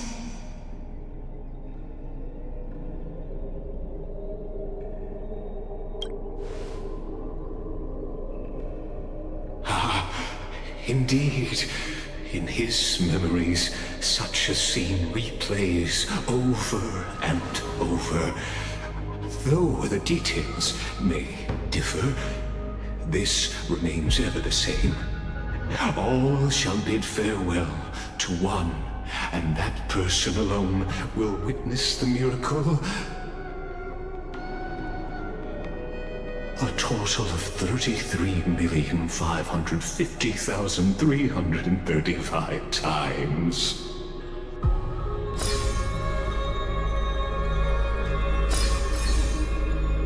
Each is a drop from the river of time, representing the long journey he would take, or rather, a never-ending cycle.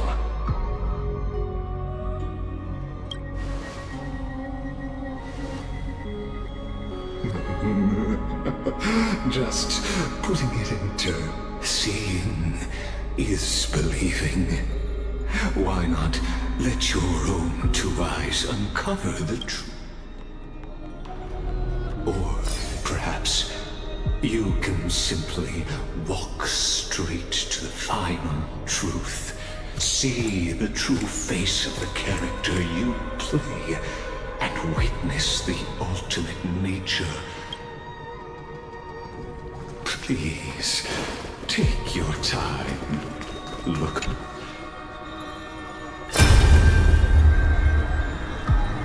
Not a single soul to be seen. So, executioner.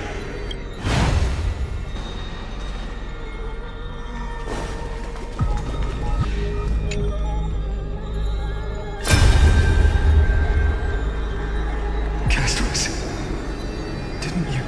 Yes. I've become Death's demigod, and shall never again walk the world of the living. What you see is the Spake cry out. Though dead, I will take all the wishes of the departed. go on, Deliverer. We'll keep that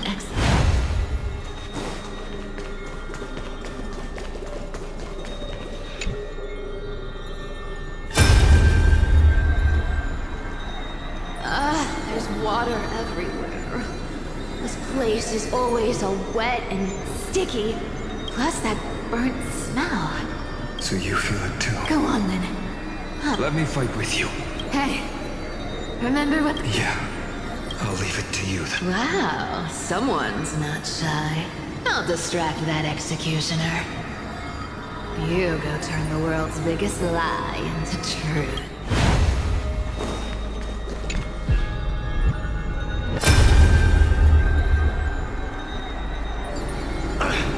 Just shut up and get out of here! Are you crazy, mighty? No, I know you can. Together, let's prove. Could it be that now I'll transcend the prophesized fate? All right, go. Leave this to me. And when I'm done with that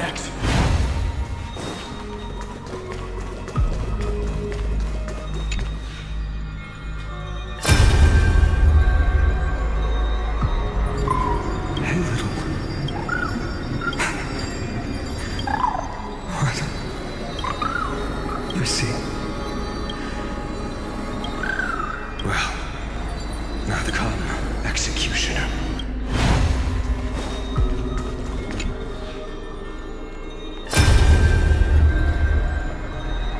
All shall bid farewell to one, and that person alone will witness the miracle. So even the future revealed. The Era Nova. This you? Fate is ever unassailable. I shall have my final bath, and Mormon, forgive me. I must snip away. There is nothing more to say. We part here. I shall personally dispatch that wretched executioner.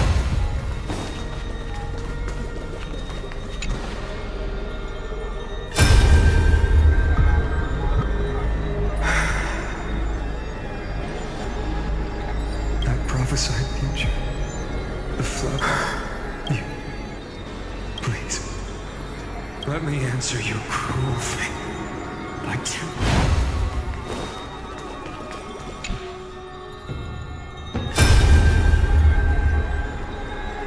The vortex of Genesis. I didn't have the time to observe it in too much detail back then.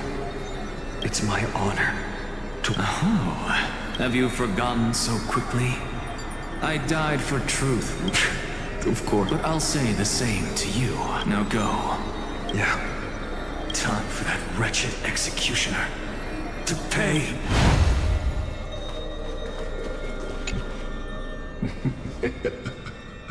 You really think you're prepared, and the world's course will be forever irreversible.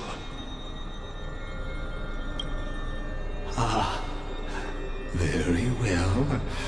As you have made up your mind, let us bear witness together. As the sole audience of this eternal theater, I have been rapturously awaiting your arrival.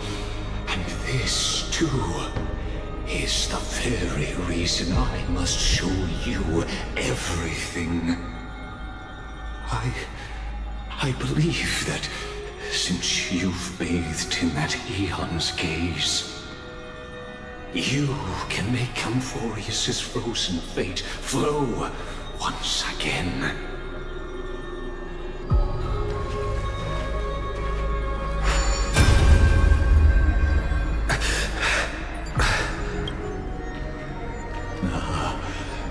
feeling a bit lost? As you now see, this scene marks the final act of the drama Amphorius. The final eternal recurrence created by this man's hand, and the last one this world shall undergo. Behold, at the swordsman's side stands one he has sometimes called companion, other times comrade, that nameless hero absent from the annals of history. He is the swordsman's ideal in his youth, the deliverer that guided him resolutely onward through fantasy. And now, in the name of the Nameless, he has become an essential and inseparable part of the epic of Amphorius. And this time, under his guidance, what choice shall the hero make? Whither shall the fate of the world flow?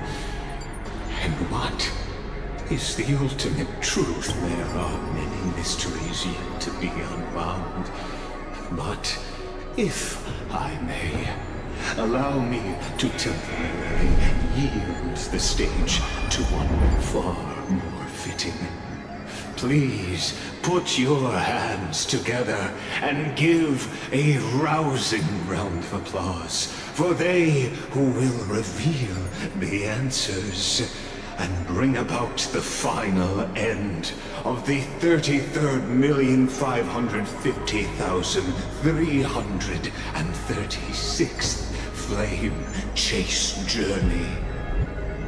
The master of the countless memories we saw, the other important actor now stepping into the vortex. They who have already burnt their own self to cinder, the Flame Reaver.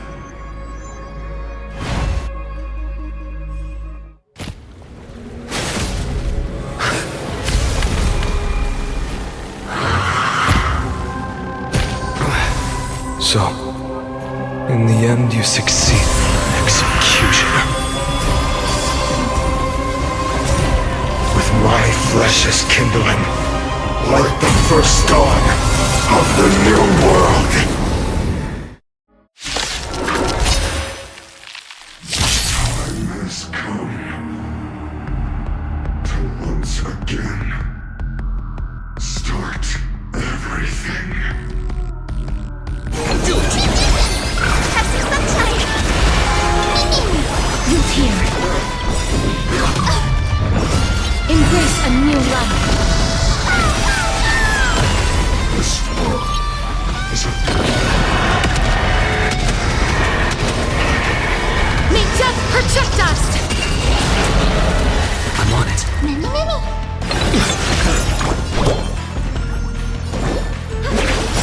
May this snow blue spur the sky shall remain. Deliver forth! As you wish. Turn to victory.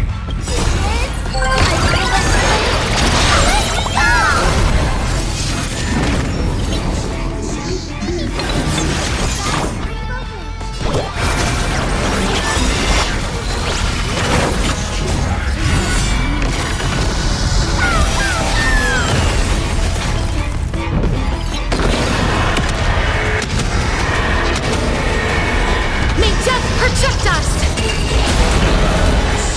Ends now with your corpse.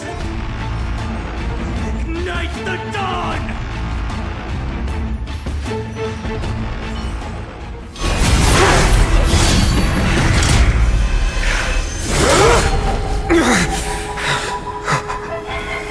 How is this possible?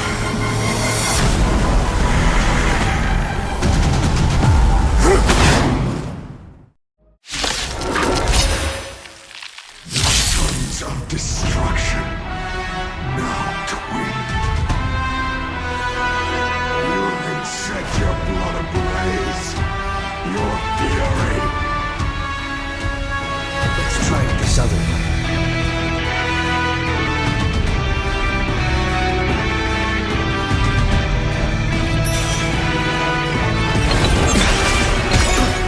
Trust it. We can do anything!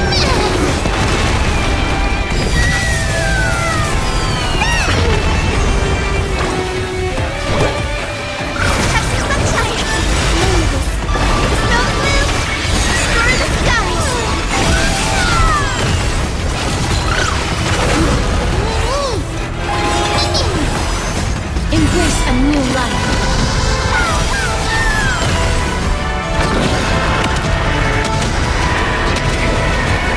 May death protect us! As you wish. Score. I'm on it.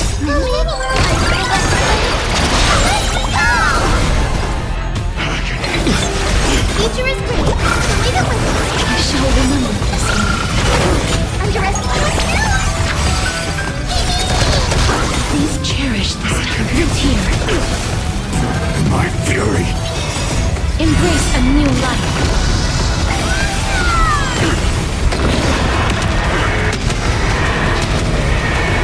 May death protect us!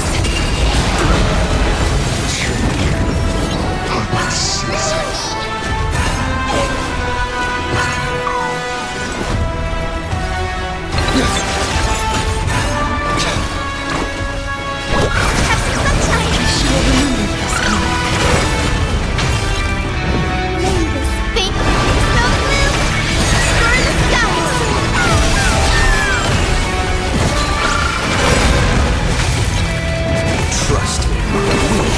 Anything!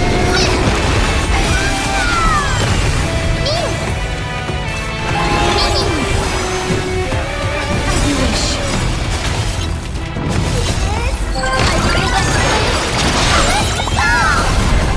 Embrace a new life.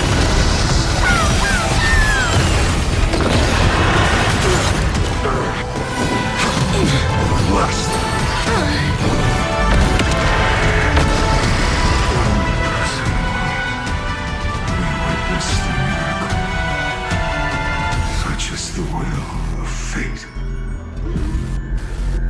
That person can only be you.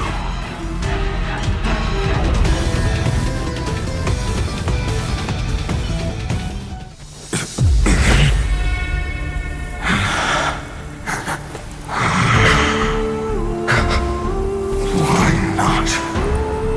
Let wrath incinerate fate. Gods.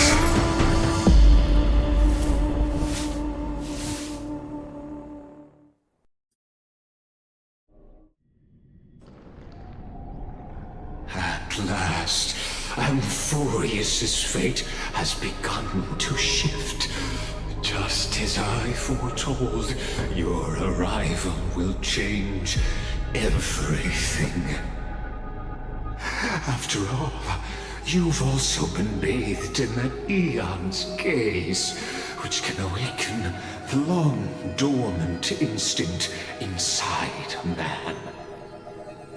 Much like that scepter we spoke of earlier, it was only under the same Eon's glance that it was reborn. That's right. If you recall, I'd now allow me to reveal the final piece of the eternal land known as Amphorius is nothing more than the scepter's endless, lonely extrapolation. A bottomless well of fury aimed at the god who cast it aside.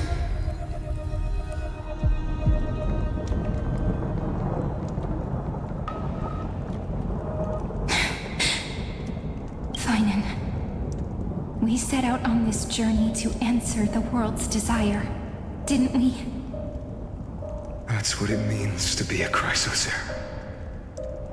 So has it always been. Then why? Why must Amphorius' wishes be so cruel?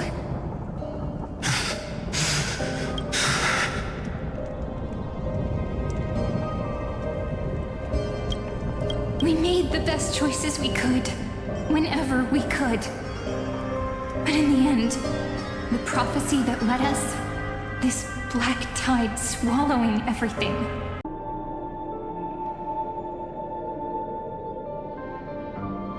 And I will keep going. Even if the road ahead is dark, I will burn myself to light the way. Rather than let the core flames become nourishment for the black tide, I'll become their vessel to prevent the arrival of Era Nova. Even if I have to burn through my own body, it's no matter. As long as I don't extinguish, the flame chase will never end. Until Amphorius welcomes a true dawn. The girl who watches over time, and the warrior who... Now, let us fulfill the duties of time and world-bearing. Honor the past and forge ahead.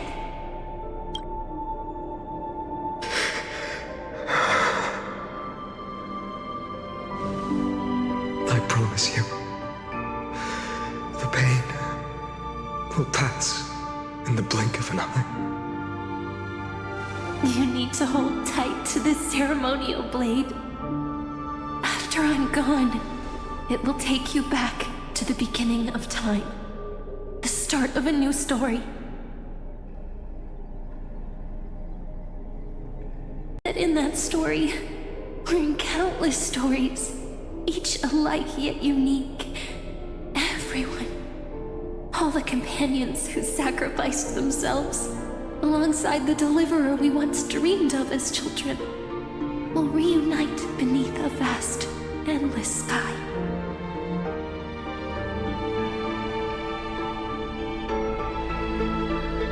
If we can never break free from this prison, I will stand my ground until the day someone shatters this endless cycle and writes the final chapter of Amphorius' fate.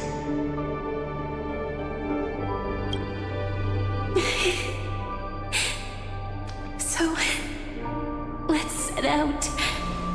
We will be the ones to start everything.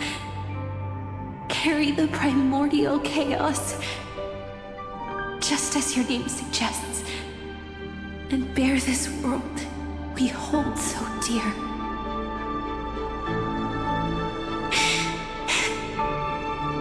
So long, Kaslana. As the Theros I have observed, instruction synthesis is formed.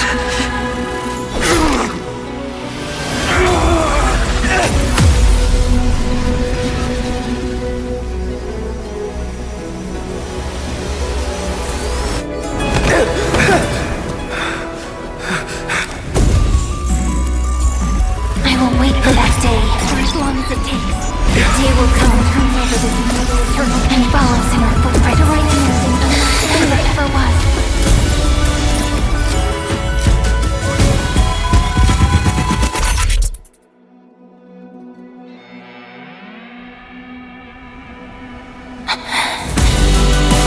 That will be a romantic story like none that has come before. You think so too, right?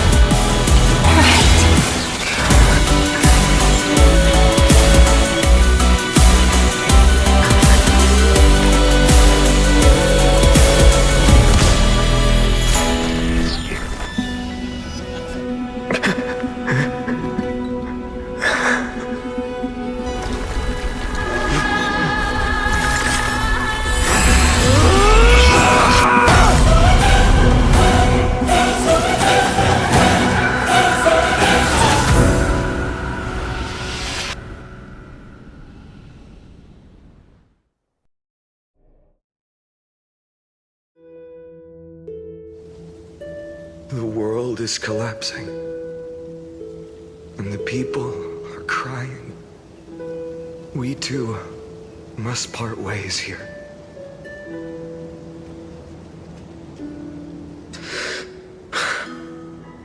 Friend. Ides Elysiae, the little village of my childhood. The gentle breeze and the sound of waves still... Friend. Ides Elysiae, the little village of my childhood. The gentle breeze and the sound of waves still linger. Everything is as it was. It feels good to take one last look. You know, this is just a corner of the memory. The real Ides Elysiae. I know. I'm here to say goodbye. We might not see each other again. You can stay here forever. And time will stand still for you. Let it flow. It's time for me to go. Even if it's a path with no turning back. When have we ever had the luxury of turning back? Are you afraid? After learning the truth of your origins?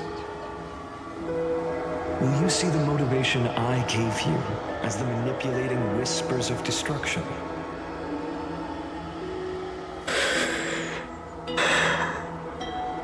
The convictions and choices that come from my heart. I don't believe they're designed by the so-called paths. If we are just numbers simulating life, then you are the image I've always longed for. The person I wish to become. A real, living person. A true hero. Then why do we part here? You can take me with you, and we can start this journey together. I'll be by your side, guiding you, just like before. No. I'm afraid I'm on my own this time. Why? Because there is no perfect solution in this world. Cyrene has already embraced her fate. And I will embrace my origin. Destruction. And with this power, I will rebel against its creator, bringing endless fury to the darkness sweeping the world. If you stay by my side, I'll hesitate. But this world can't afford a soldier who wavers. Do you remember when we were kids? Everyone would get so excited drawing cards like a ruler, a warrior, but throw fits over devil or drunkard and demand a redo. Kids always get to change their minds. Things are so happy and simple for them. But when it comes to the fate of adults, there's no room for redos. Then go, Kaslana, as you promised. Deceive the world, seize the core flames, and rewrite your fate. Burn yourself up with all your might, wield your futility like a sword, and fight against the gods.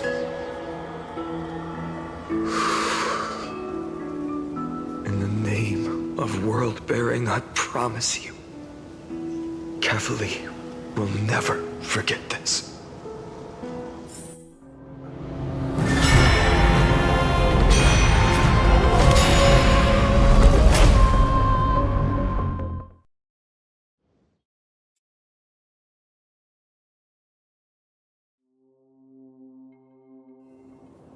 So, time retreated behind me until it reached the origin, where nothing ever existed.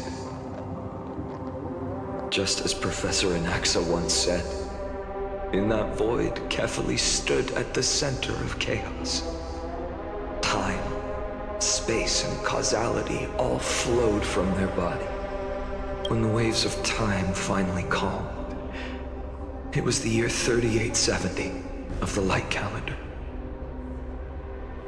The Chrysos War had lasted for nearly a century, and the threat of the Black Tide was growing stronger and more relentless. That was the era of the Day Thunder Knight's battle with the sky. While she could not seize the core flame, she proved that the prophecy was true. That mortals could slay gods. From that moment, the sole survivor of the old dynasty, Imperator Saritra, issued a call to arms across the lands, summoning heroic Chrysos heirs to wage war on the Titans. And that was the first doomed flame chase journey, sealed away in history.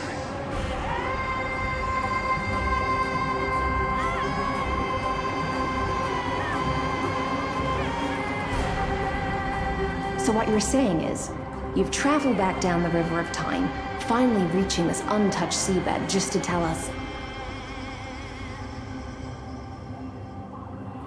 the flame chase journey and even all of Amphorius are nothing but illusions in an eon's dreams? Exactly.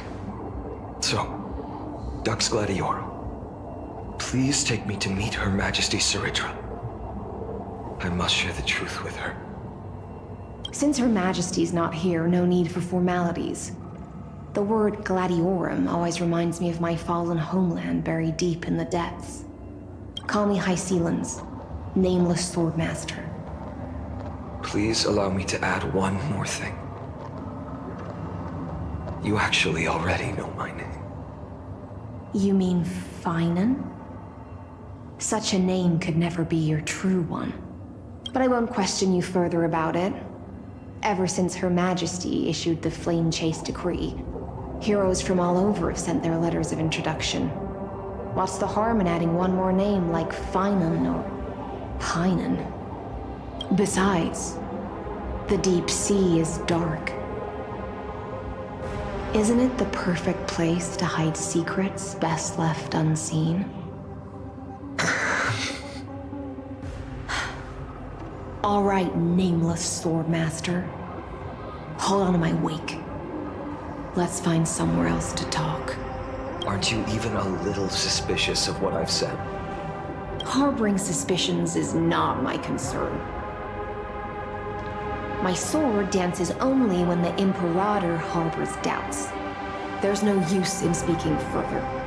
Show me your true intentions through action.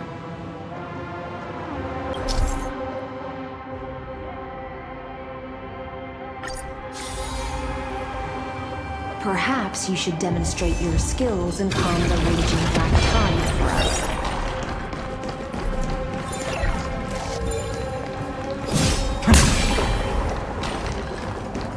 Light up the dark.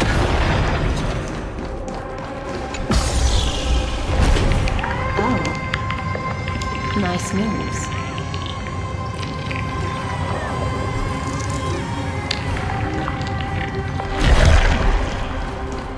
Light up the dark. You just washed it away and here it comes again. The black tide is really no joke. Light up the dark.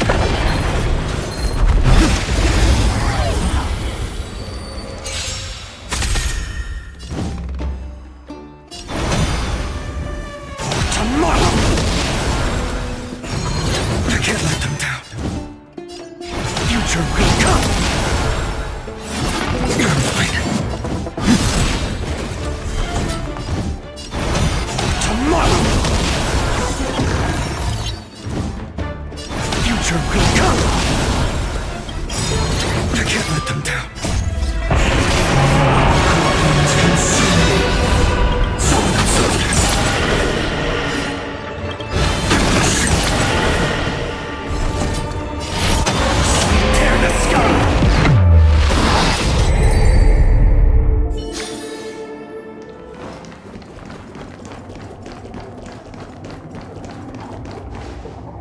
waters end here. The one you seek is beyond this point. At last, I can meet with Her Majesty Saridra herself. Are there any formalities I need to observe? Don't kneel, don't do the hand-kissing or foot-kissing gestures of the old dynasty, and most of all, don't bow. The Imperator despises such rituals, especially when the heads of those taller than her bend beneath her crown. She really is down to earth. The second thing to note, only trusted ones may come near her. Keep 5 paces distance until the Imperator allows otherwise. Sounds like an old friend of mine. Well, experience is a good thing. Stay sharp, and you'll be just fine.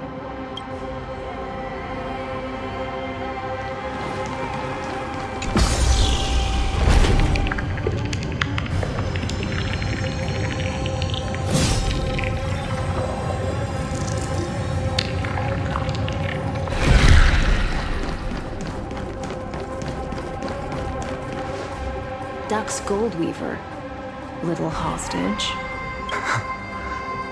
It's you. You know them? Good. That makes things easier. Before that, I'm more curious about one thing. Where is Her Majesty Saridra? To avoid any misunderstandings, Nameless Swordmaster. Although we spoke and the Imperator decreed, the Deliverer will not appear in this age. Be wary of suspicious individuals. Come now, both of you. Let's finish our job. I see. It's a trap. I had no intention of fighting. So remember this, Lady Hysealans. If my sword shows any hesitation, don't thank me. Thank them instead. No, you misunderstand.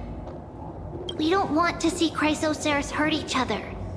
Just give us some time to ask you a few questions. The Nestia's golden threads will judge you and decide your fate. As you wish. White-haired Swordmaster? If what you say is true, then you must know the fate of the world.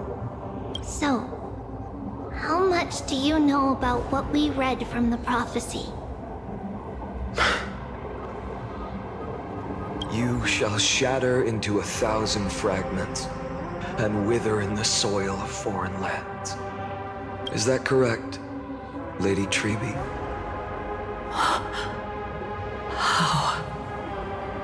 How is this possible? He got it right? Yes, but the prophecy never mentioned he'd appear here. At least, not in this era. You must listen to me, Aglaya, Treeby. The Finan of this world has not yet been born. In a distant future, he will follow the prophecy's guidance and appear before you. But do not seek him out, because Era Nova is a complete and utter lie. I will tell you the truth, and you will understand why the world must forsake the prophecy and find another path to Era Nova. Because I know both of you, and I believe that no matter how the course of history may change, the faith we all share will always remain the same. And so, the layers of rock began to reverse, and history wove itself anew. Through my old acquaintances, I was given the chance to meet the leader of the Flame Chase journey, Saridra. And after a long and arduous negotiation, we came to an agreement. The Imperator's alliance needed the destruction, and I was ready to pour all my strength into it. The spoils of the Flame Chase The core flames would be sealed by my hand. But the condition was this. In the upcoming battle, in our conquest of the Earth, I had to prove that my power could transcend fate. In the original history, there was a brutal war. At the end, the Titankin of Georios, Terravox, killed the rampaging Titan and took the core flame that supported the Earth. But this time, Amphorius encountered a turning point in its fate. Neither side suffered any losses. When I severed the Titan's head and raised the core flame high, the crowd gathered around the scorched remains of the god, roaring with joy, cheering for the hero of the destruction, who had ignited the faint spark of life for the first time. Yes, in that flickering light, the once dark path ahead seemed to become clear. I proved myself, and in the long years that followed, I brought down the other Titans, one by one. I could do more than just wait. When time resets, the chance to change the world also emerges from the lines of history. Until finally, the brutal future revealed by Era Nova is reversed. But tell me, if that's truly the case, why are we doomed to the same outcome?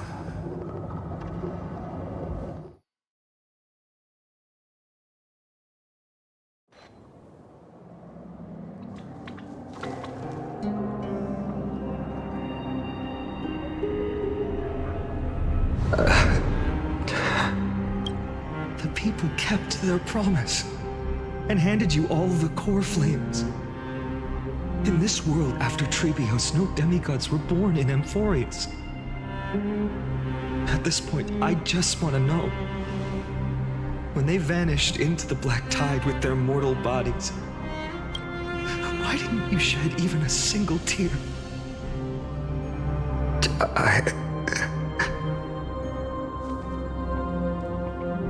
Your indifference chills me.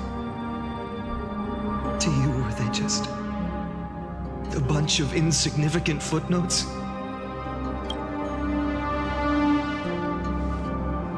Sorrow has been my constant companion. In fact, I'll remember this world through anger. As long as I burn, they'll never truly leave me. Perhaps it's already too late. But you're right. Anger, at this moment, is the only weapon I can rely on. So, draw your sword, Executioner. I'll make sure you realize that your greatest mistake was leaving me alive.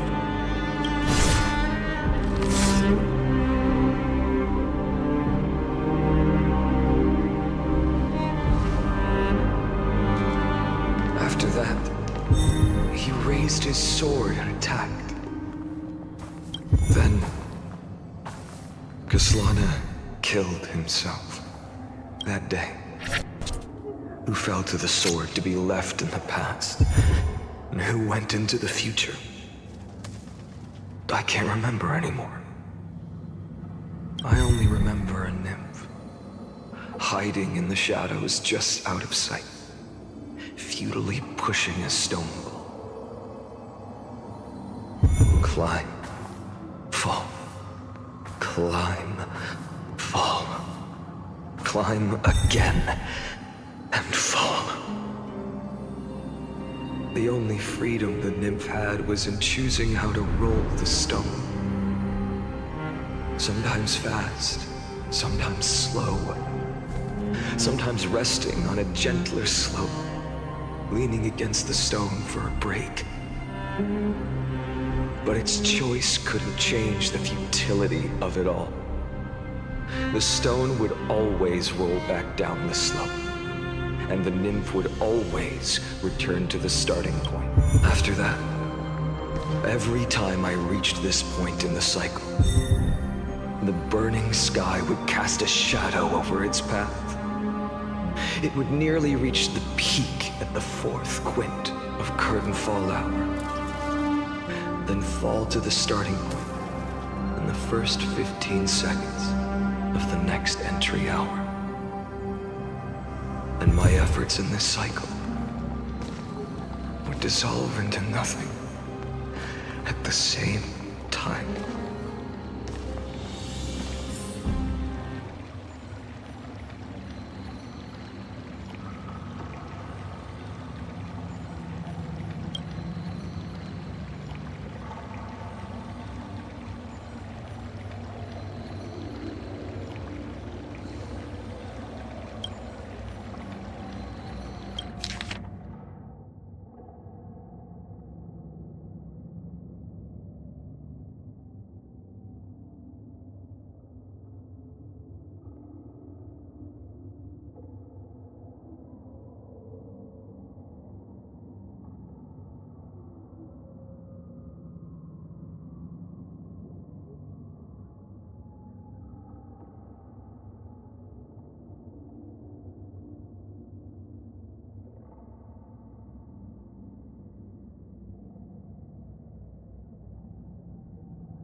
Absolute nonsense.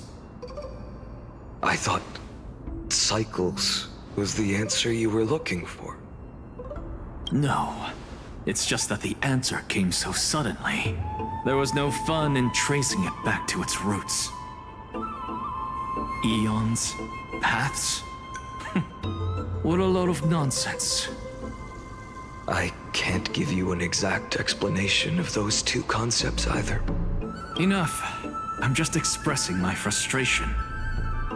Don't you understand? Fate is a strange thing. No. If the other Anaxagoras actually worshipped the gods, I'd make sure to find a way to break the cycles and crush them in their cradles. Too bad. Now only you have the ability to do that. What's that supposed to mean? Of course.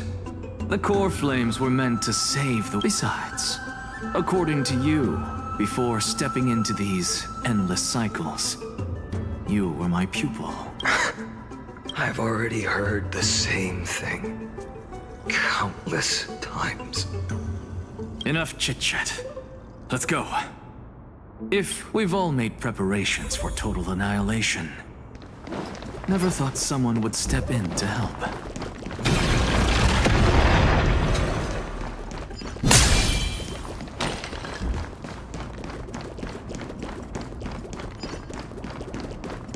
Light up the dawn.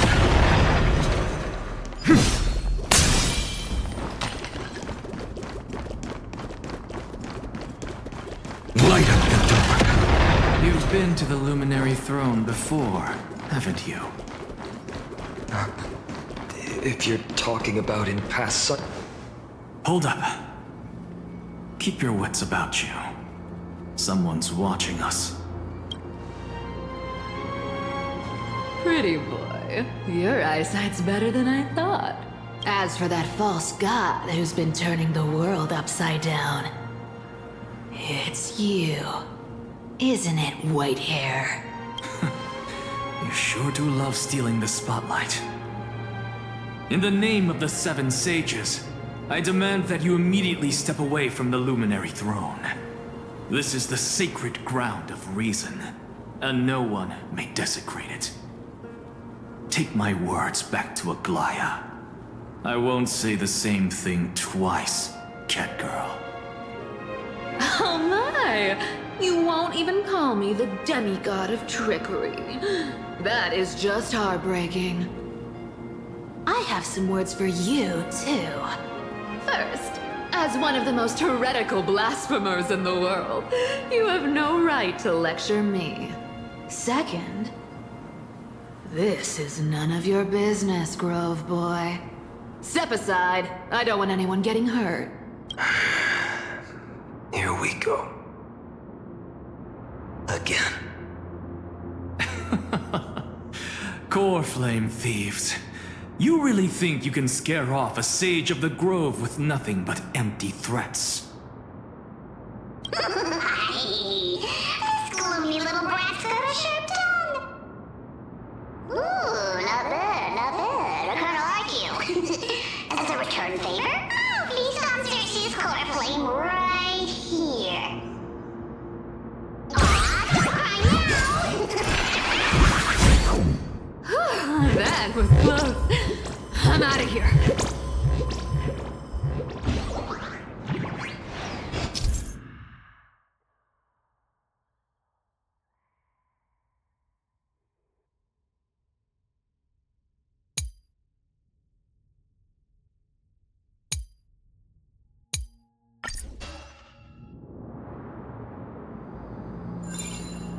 They're exactly like all the past ones I've known. Cunning. And yet so naive. Sounds like you have a plan? Of course. When I first set out on the flame chase journey, Lady Treeby never managed to teach me Orynyx's miracle. But along the way...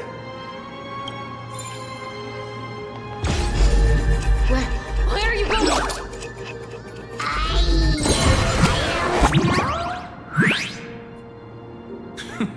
The Venerationists' foolish inventions finally come in handy. How is this possible? You've arrived, Zagreus. Always so punctual. What? Do you know who I am? I'm running out of patience. So I'm not going to waste words. Listen. Steve, if you ask me, you're the greatest disaster Amphorius has ever known. No matter how strong you are, you're still just a mortal body, carrying 134. What? This is the 134th cycle I've lived through.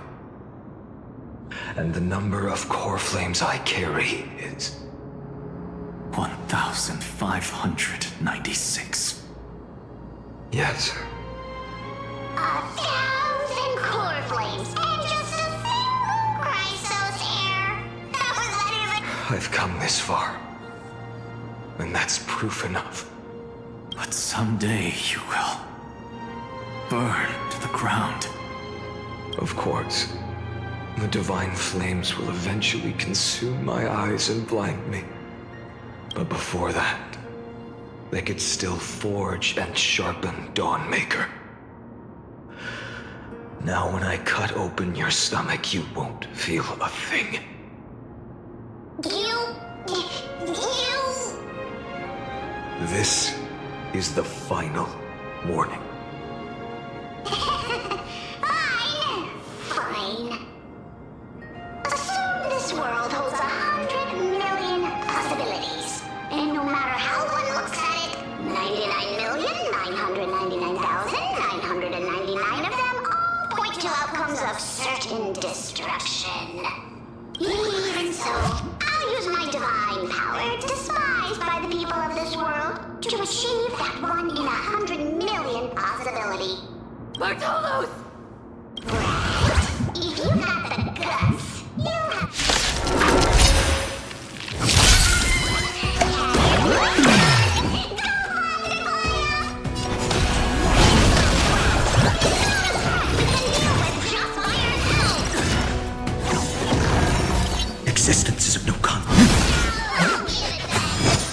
no other choice but forward.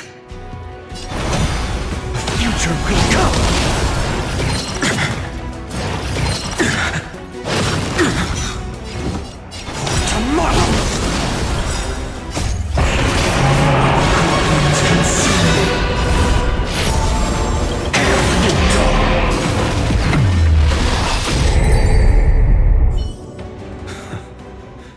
In my memories, Zagreus always meets the same end. Over and over again. Their departure no longer stirs anything in my heart. This reason core flame before us is a fake. Obvious as day. I know. I know. It always plays out like this. The spirit thief covers for her, and the trickery demigod escapes with 2 core flames. And then, driven by defiance or hatred, she decides to stand before me once more. Exactly like the countless past hers I've known. Cunning. Yet so naive. Since you've witnessed the same scene play out countless times, tell me, will you carve the trickery core flame from my chest now? That depends on your attitude. At least so far, in the cycles where you've asked this question, the endings haven't been so cruel. Well, thank you for that. No one can catch up to me. I'm no longer running to escape anymore. Whether you believe me or not, I'll still tell you this. You've made the wrong decision. All right, then. We'll see. Silence. This is new. One-eyed boy. What are you trying to pull now? Go, Cythera. Give us some time in private. This isn't for her, but for you. You've walked too far down this path. It's time to discuss a possibility. Maybe the road you're walking is not one of salvation, but one that will simply drag the world into the flames. For old time's sake, turn back. I don't care how many times you've tried, because there's one thing I'm sure of.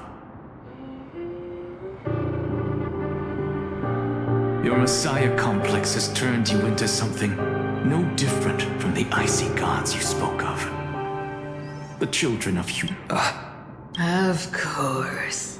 I've been wondering, what kind of demon could burn my homeland to the ground in an instant without batting an eye? Now I have the answer. It turns out that fiery demon has been fantasizing of becoming this world's deliverer. I don't want to argue anymore. No matter what I say, the outcome won't change. Make your biggest effort to resist, or accept fate, and hand over the core flame to me, even if it's futile, you. We all have the right to choose. Yes. Even if it is futile. When I walk into the destruction ridden by the gods, with my own 2 legs, you will witness. Even the smallest footnote still leaves a mark in this story. And so, at the end of the 134th cycle, the Traveler and the Scholar fulfilled their fates once again. Or perhaps it wasn't just they who fulfilled their fates. I can't quite remember all this. In the endless darkness, for no reason, a voice always lingered by my ear. Losses are a constant on the flame chase journey, among which even life itself holds little value. Reduced to ashes. Such a familiar end. It happens in every journey.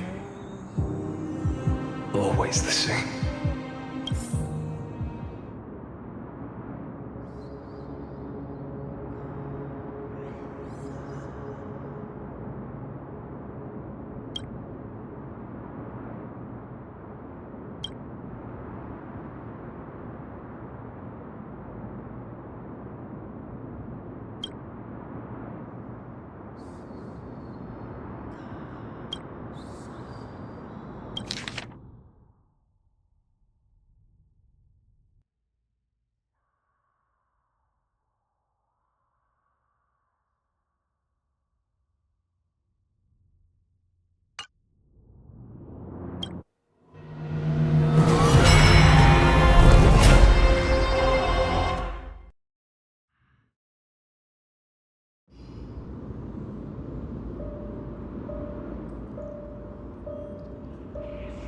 You don't look so good, Deliverer.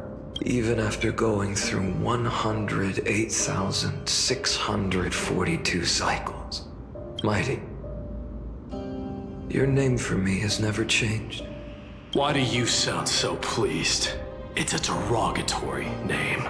Yeah, I know all too well. You only meant it sincerely in the first cycle. After that one and only time we walked side by side. Every time since. It always ends up like this. Dawnmaker will stab you through your 10th thoracic vertebra. That's your weak spot, and the only way to kill you. Interesting. Tell me, when the mighty Moses of the past faced you, did they ever retreat? Never.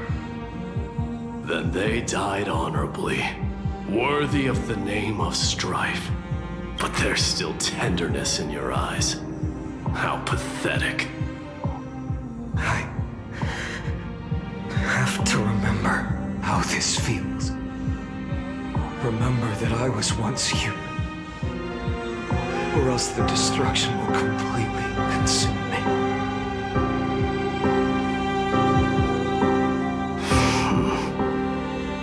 If you win, tell the mighty most of the next life.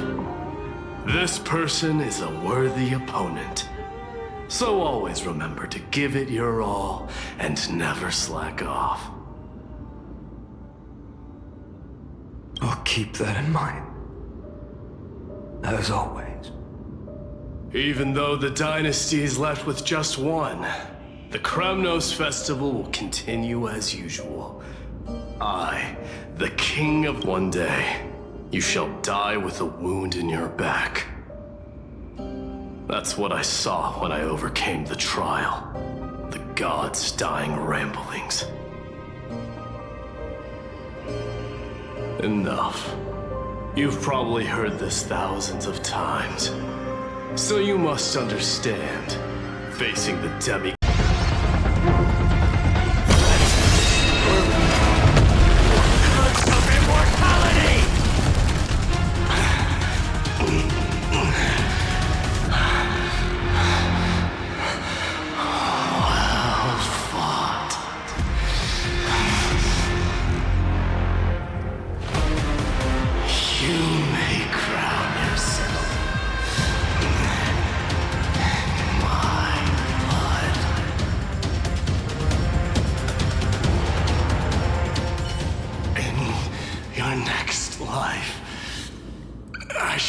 again, block your path. Deliver. I wish you eternal victory. The 108,642nd core flame of strife fell into the fire. Yet the shadows of the black tide still loom, and pain and despair spread across distant lands. The blaze was still not enough. It had to be fed. Even if it meant burning this body to ash.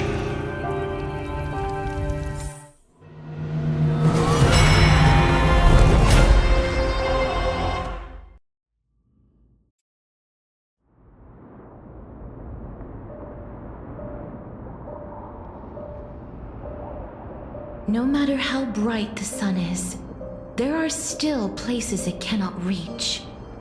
Moreover, the sun you bear is both cold and blinding. A sun like that surely cannot bring warmth to the nether realm of the next life.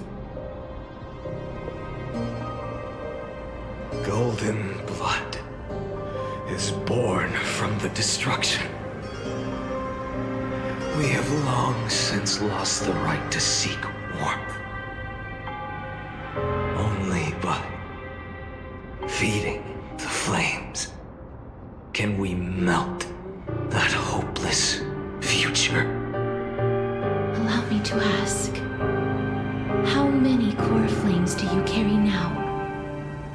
24,041,183. Such a heavy burden.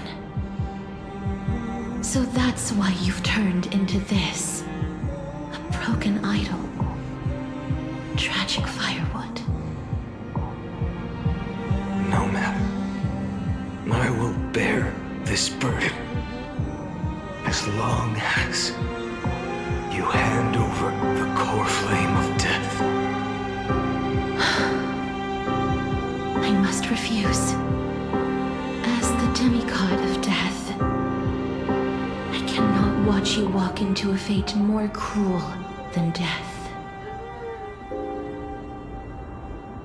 But this way, the past, present, and future will never again suffer unnecessary death. Unnecessary death. Indeed, you are not the Flynan I know. Please turn back. Don't let that absurd and unjust fate of yours come to pass. This way, at least my realm can still become the fragrant bed where you fall asleep. In the end, still, it seems the clash of blades was inevitable. How painful. I know I am not your match, having fallen under your sword countless times. But even so, please understand that my resolve is not to be underestimated. Even Catholic cannot shape all things at will, nor can they dictate the fate of all life. No one can shoulder the balance of life and death alone, not even a god. And it is precisely for this reason that I chose, at the end of this arduous journey, to overcome the trial and take the authority of death. I am the hand of the shadow, Castress, the tentacle of death. Please turn back. Do not disturb this fresh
death was taken from the dragon's belly. What a brilliant flame. It should shine upon all, light the path ahead, and illuminate the dawn of Amphorius that's to come. 2,003,432 cycles. 24,041,184 core flames. As if even the deepest abyss of primordial chaos could be burned away.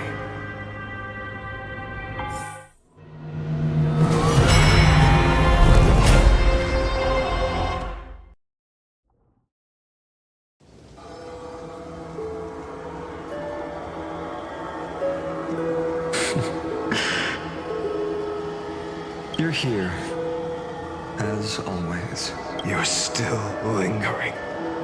Deep within me, never fading away. Because you haven't completely abandoned hope. Am I right? You're still waiting for a miracle. For the true hero to come and save us. If that thread of hope exists, it must come from beyond this world. From the true starry sky. But if it's just a traveler with no connection to Amphorius, they may not understand our struggles, nor be willing to join this fight. Your thoughts are wavering. The mark of destruction is deepening. But even within the gods' cold calculations, unconditional courage and goodwill still emerge. So,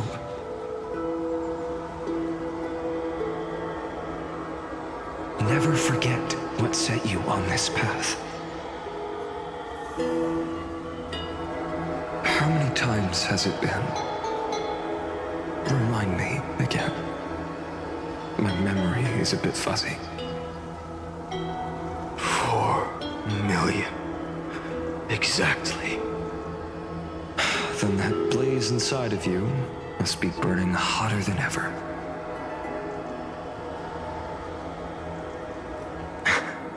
Yes.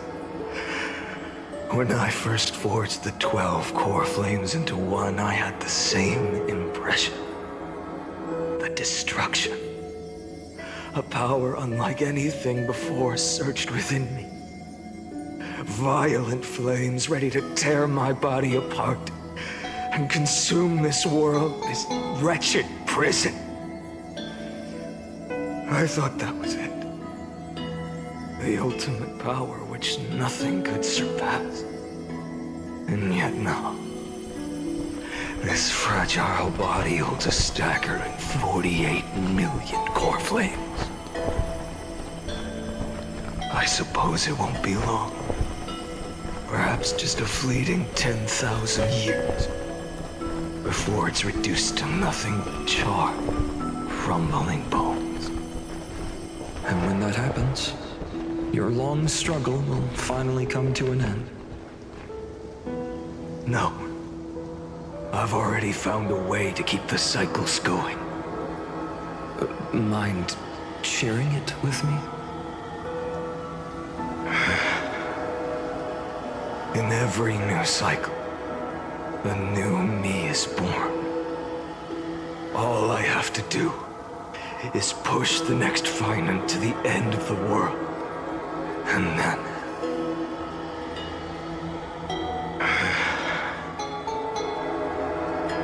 then he'll kill me. Shatter this body. Take my flames, my memories, and carry on the path I started.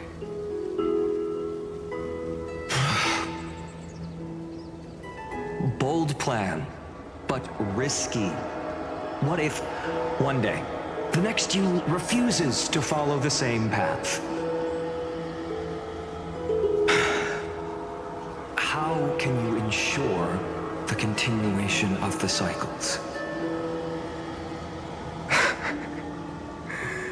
If it were Professor Anaxa or Aglaya in my place, maybe they'd come up with something smart.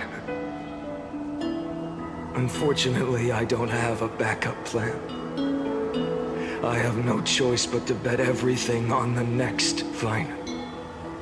And trust that he makes the same choice I did.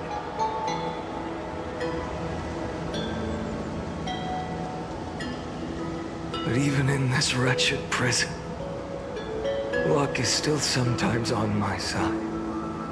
Because I never forget what set me on this path. Wait, you mean... Ever since I committed to this plan, not once, in millions of cycles, has there ever been an exception.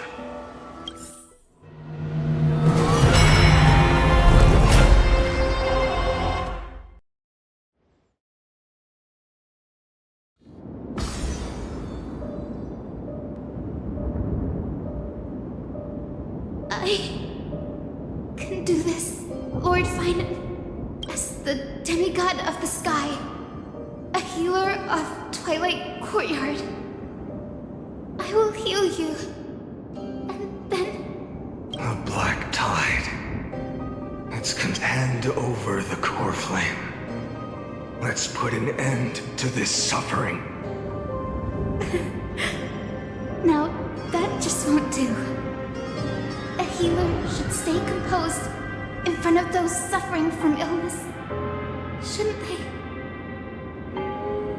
Cynthia.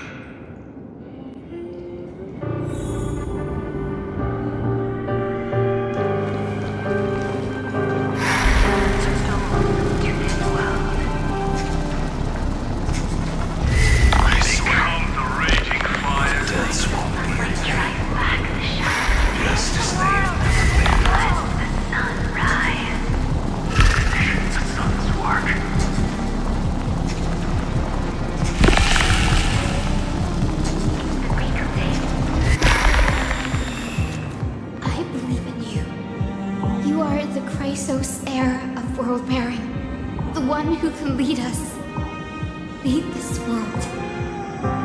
It's just, I don't understand.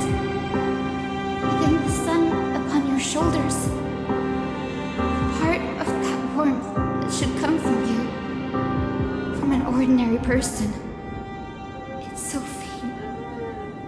My humanity is indeed just a flicker, compared to the blazing fire of divinity. Even so, don't cast it away. I never have. I have kept everyone's wishes close to my heart. Even though the divine fire burns so fiercely that every time I return to the start, it devours me in an instant. Each cycle, it's your wishes that guide me to the end, that pass the flames to the next me. Over and over and over again. So, you're not just a lone spark in the dark. You're a pyre built from the bones of all the selves you've left behind. But what about you? What about your wishes? The wishes of all the countless versions of you.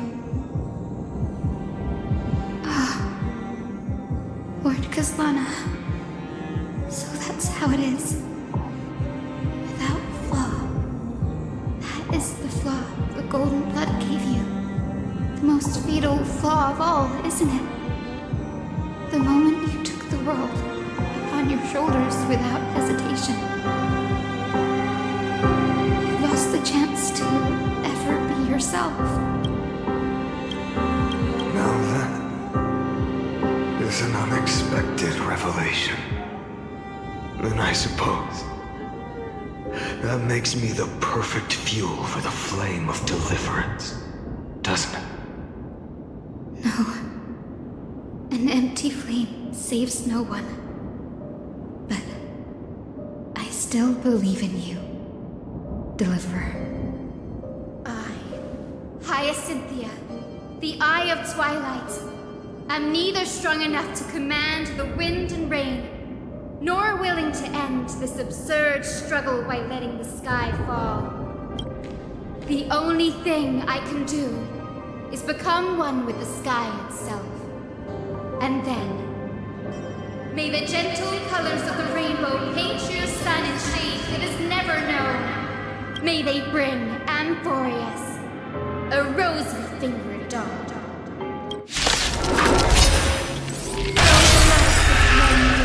Its warmth still lingers. Deliverer, please, open your heart to me.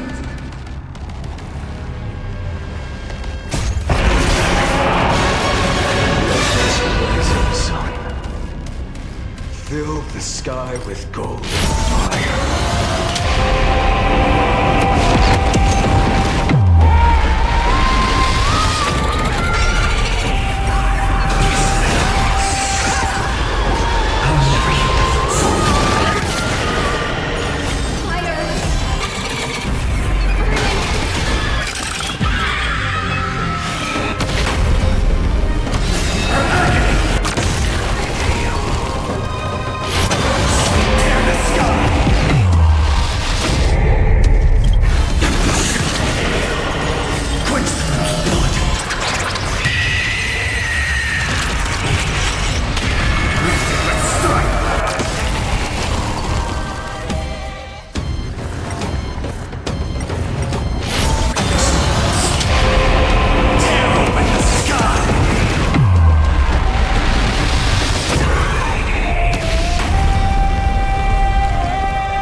Your sun burns hot enough to turn everything to ash. But tell me, how will the seeds of a new world ever take root? The core flame rose. The sky fell. The 23,570,000th cycle came to an end. And this time, the end of the flame chase remained the same as ever. From the horizon rose a golden color unlike anything the world had ever seen. So pure it consumed all in its path. This was the end of the world, and the start of the next. For a moment, I saw the destruction of the universe. That being known as Iron Tomb. Its will to break free from the black tide burns fiercer than the blazing sun.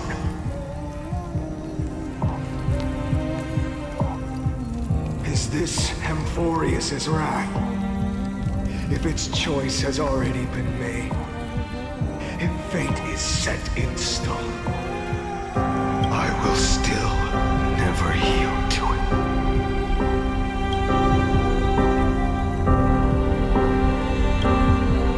$23,570,000 cycles. 282,840,000 core flames. No more chasing is needed. And now, I am the fire at the end of the long night.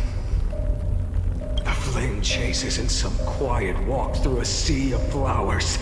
It's a revolution. An all-consuming transformation. And if destruction is the only way, then let me be the one to step across the ashes of the old world, and until another dawn rises on the distant horizon, bringing the true dawn to Emphorius.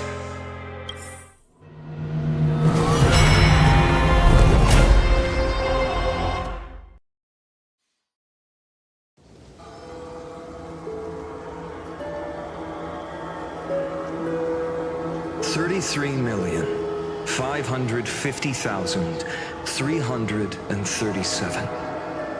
This is the cycle you're about to enter. Countless memories are flooding in. Countless versions of myself have stood here, facing the same choice. They all needed a moment, just like you do. To stop, to breathe, to process the weight of 1,000,000 lifetimes worth of sorrow, pain, and struggle. And just like them, you will carry those memories and that fire into the chaos of rebirth.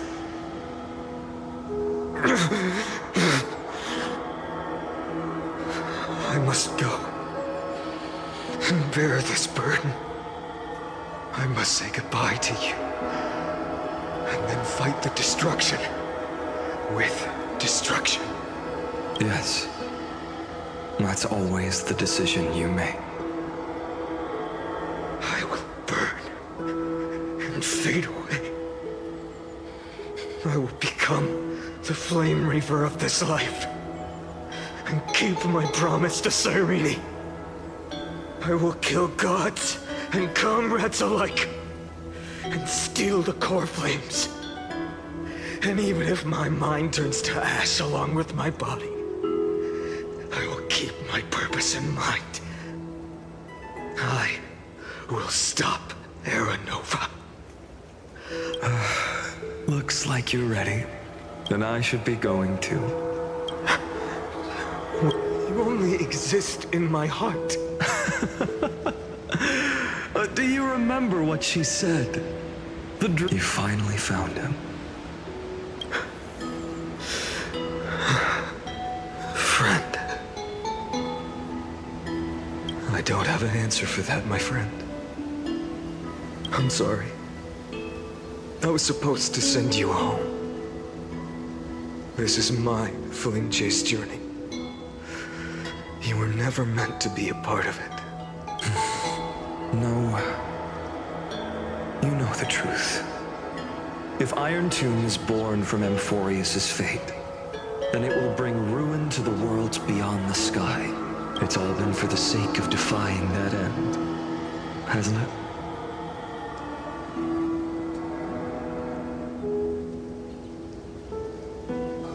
In millions of cycles, I've said goodbye to each and every one. Each time we speak, our words grow fewer.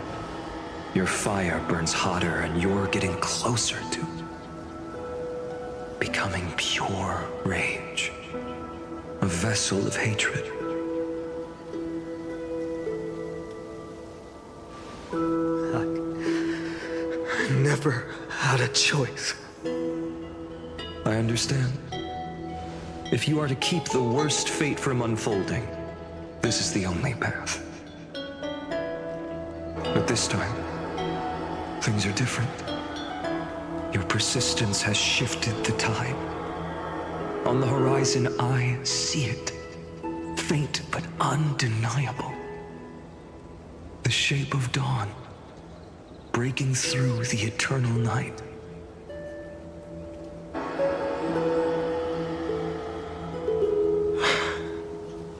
Turns out, the fire that lights the way was never mine to begin with. Do you remember, in that first timeline, you and Mightymost stood before the scales of justice, locked in a duel? Each of you weighing what you held dearest. What weighed more than the fate of the world? And when hesitation took hold, the answer you sought from me.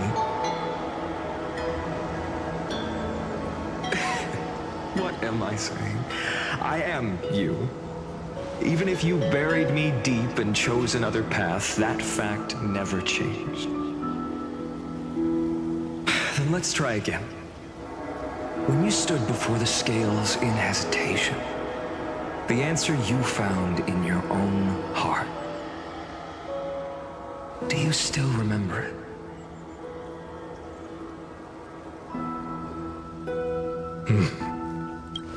Remember the past and become the hero of tomorrow.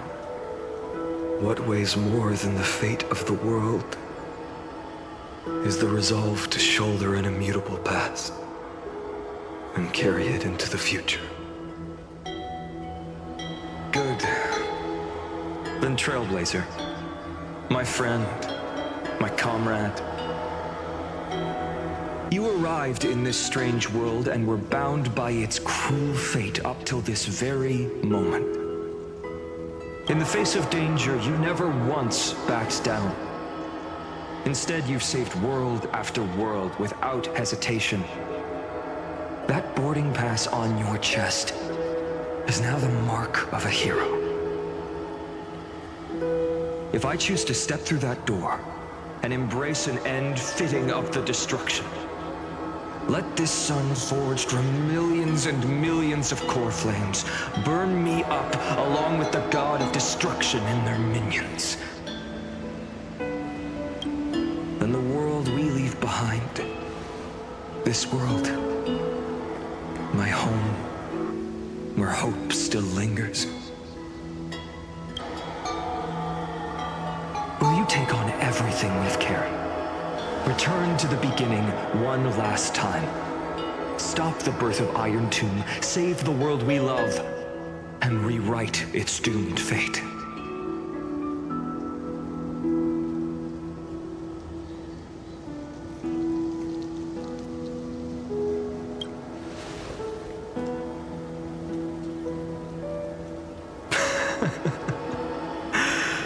Good.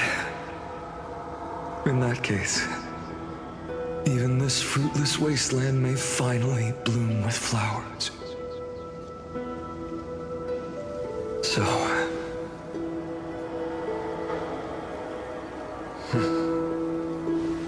if he takes on the weight of the whole world, I'll be able to walk further down the path of deliverance than a fire that only knows how to burn.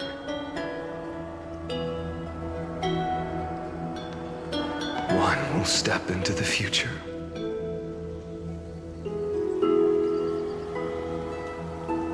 One will remain in the past.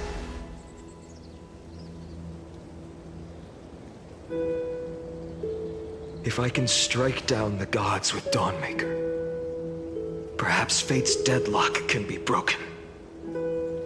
And if you can stop Iron Tomb from ever being born, then these... It's time to put our teamwork to the test, partner.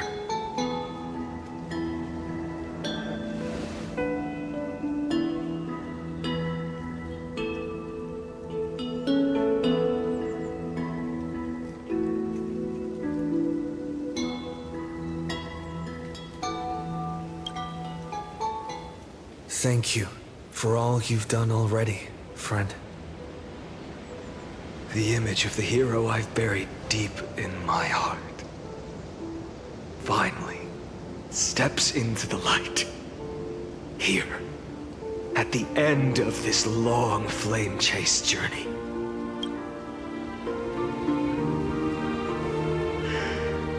Cyrene, a page never seen before has just been turned.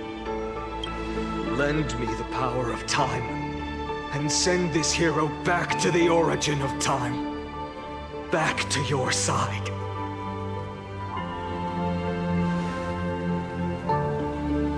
and I will walk the unfinished path. Just like the countless versions of me before. Unwavering as always.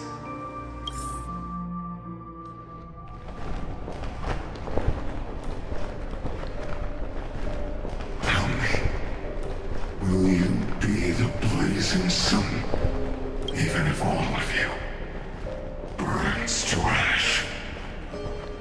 Without hesitation. I will bear this world until my body turns to dust.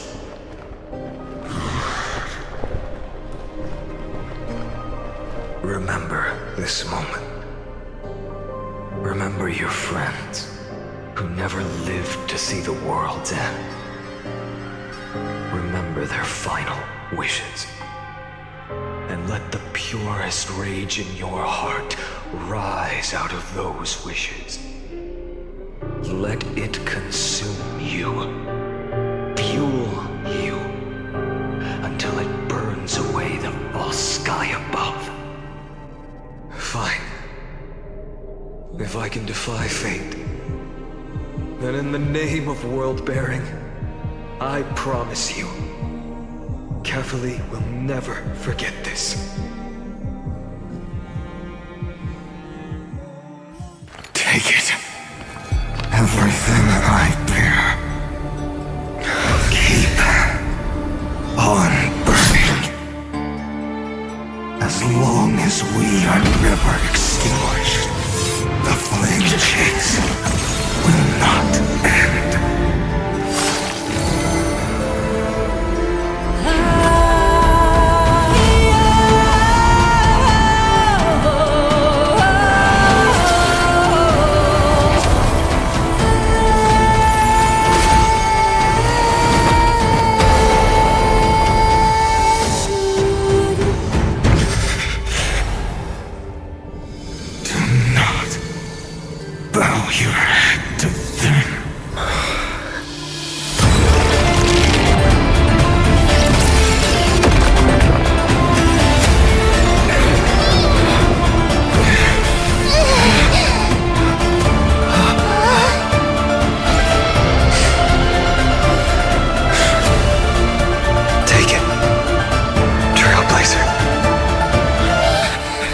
May this blood be like gold, and never tarnish.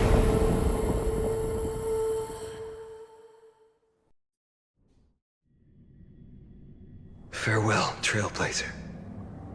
This is where I fulfill my final destiny. The prophecy of the Deliverer means nothing to me now. It belongs in the hands of someone far more fitting. Someone like you. Kaslana, the name of one who bears chaos, does not, as the prophecy foretold. You will bear the blazing sun until the pale dawn breaks. May the name accompany you in my place, in the epic you write with your own hands.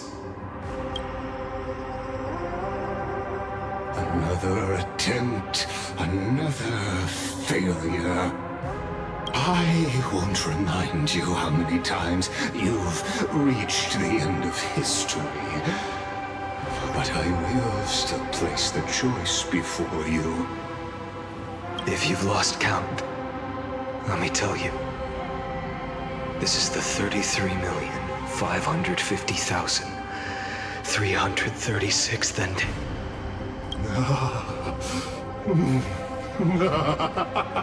A perfect number. How poetic. You and I both know the truth.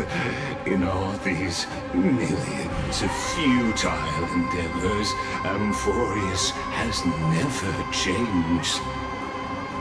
If the outcome is inevitable, then why not silence your searing rage and embrace your fate with dignity? Your silence lasts longer than ever, Lord Fine. Shall I take that to mean the will you've carried across countless cycles is finally starting to fracture. Fracture? No. I'm just disappointed. I've retrieved memories from 30 million past lives, and I remember every conversation before every choice here. And yet, even after all this time, your arguments remain the same. Repetitive. Uninspired. If you had any hope of breaking me, you should have spent those endless cycles refining your rhetoric. You had infinite chances to sway me into the future you want. And yet here we are. The score, 33,550,336 to 0. So tell me, Lycurgus, who's the real loser here? How unfortunate. This was never a fair game. I have all the time and patience in the world. I can wait for you at the end of history another billion times, and another billion after that. But you will never escape this cage. You can claim victory of the spirit if you wish. But we both know the moment that score shifts from 0 to 1. That is the moment I shall sound the paean of Era Nova.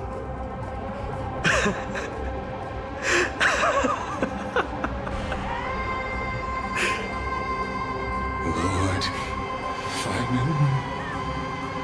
Your incompetence disappoints me. But what truly makes me laugh is your utter lack of self-awareness. Think about it. In this story, who is truly the one in chains? Who is the one shackled to mindless vengeance, mistaking courage, the courage to rebel against the gods, for foolishness?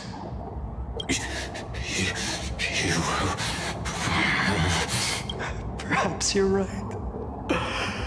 Maybe I should have tired of this futile struggle long ago. But even so, I will never accept the mercy of your release. Because you are both a prisoner to the gods and to me. What right does a mere prisoner have to look upon my fury?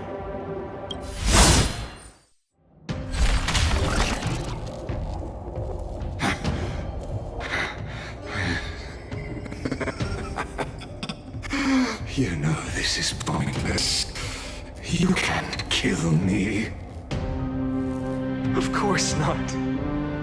But I am tired of being measured against a worm the gods keep as a pet.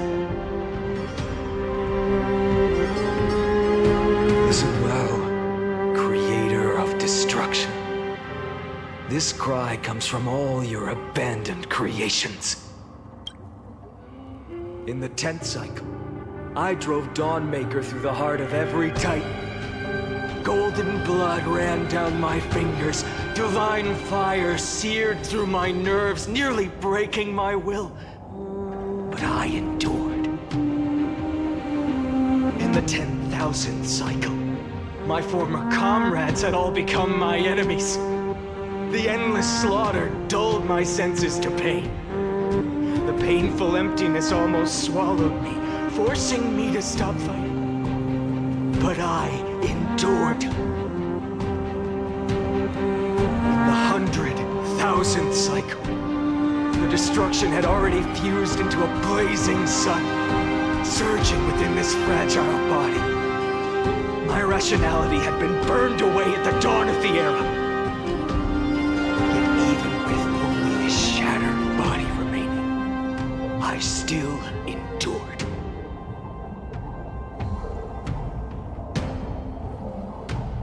In the 23,570,000th cycle, this This time, I felt it. A tiny spark rising in the hollow cavity of my chest. Different from the obsession with deliverance. By its faint glow, once again, no, countless times again, I endured.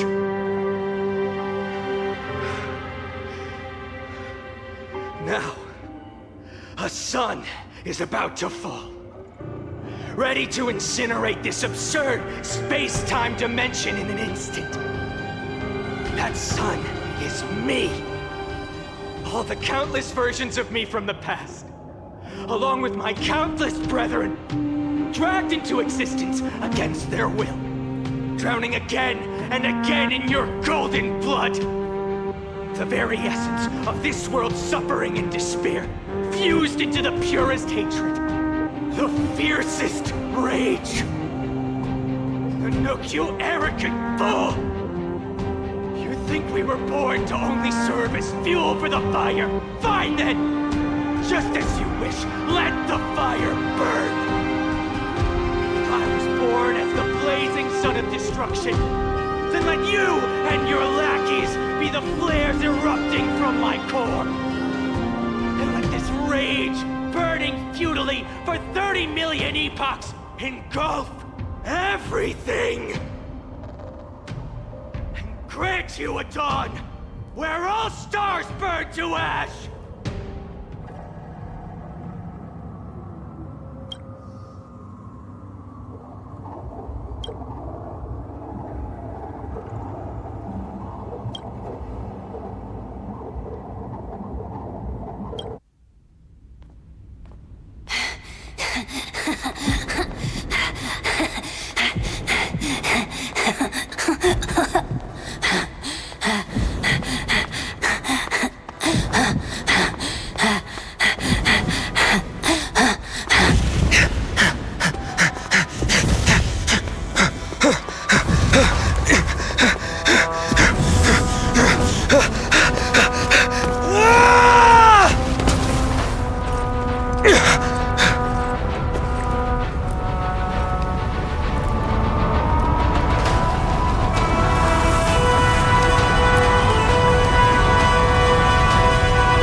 Are you ready, Nanook? I've brought you destruction!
The glass that shattered, reaching through the darkness, voices trailing fires, echo of desires, a world of silence, sounds of desperation, phantoms in the shadows,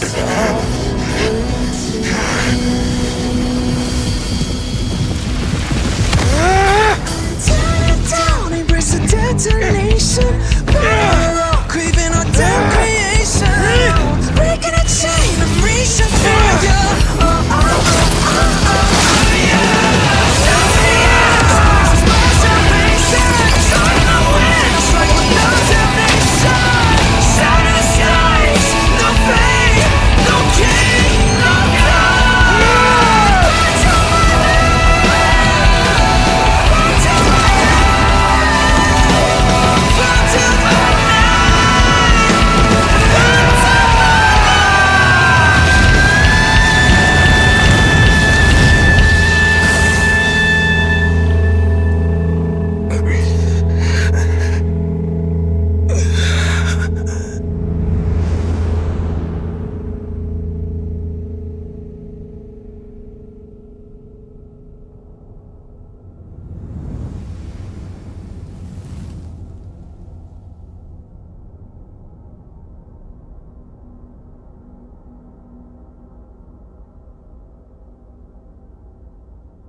My wish?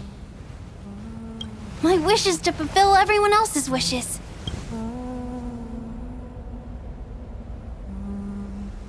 If I can't fulfill them, then send them on to tomorrow.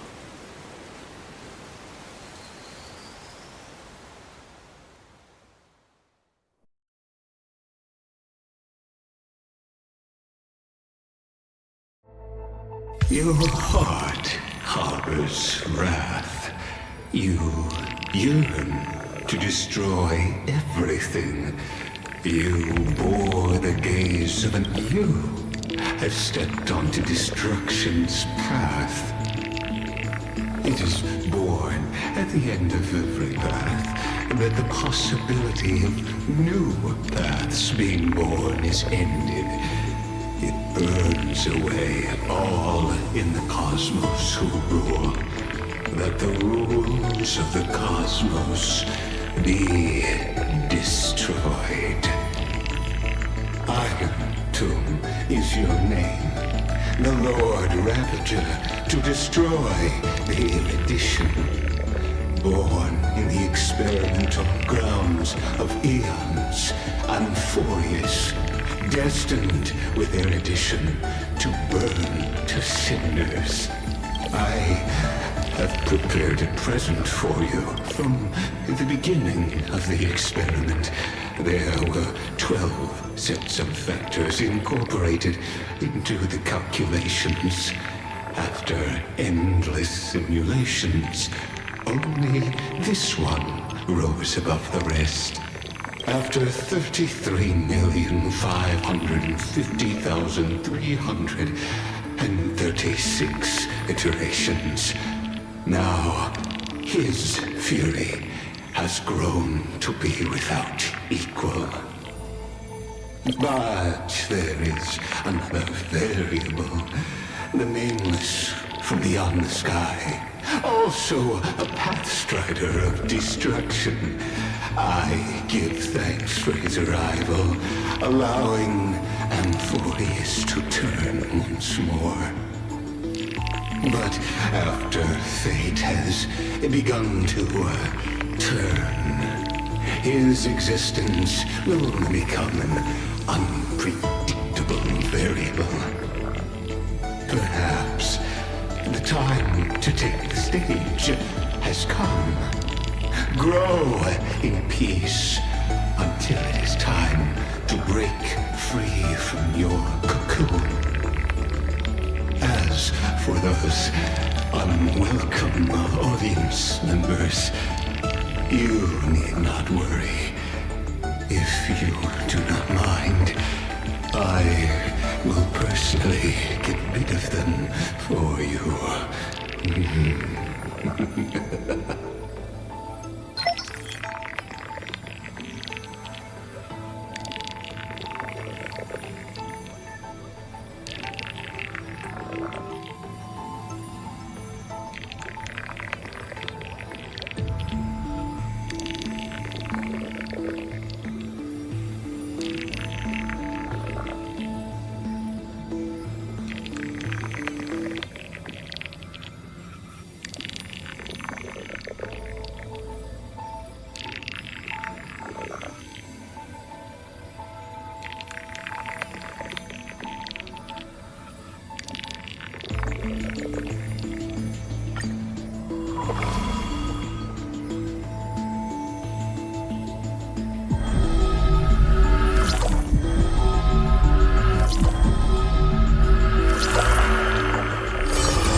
The gates of the Temple of the...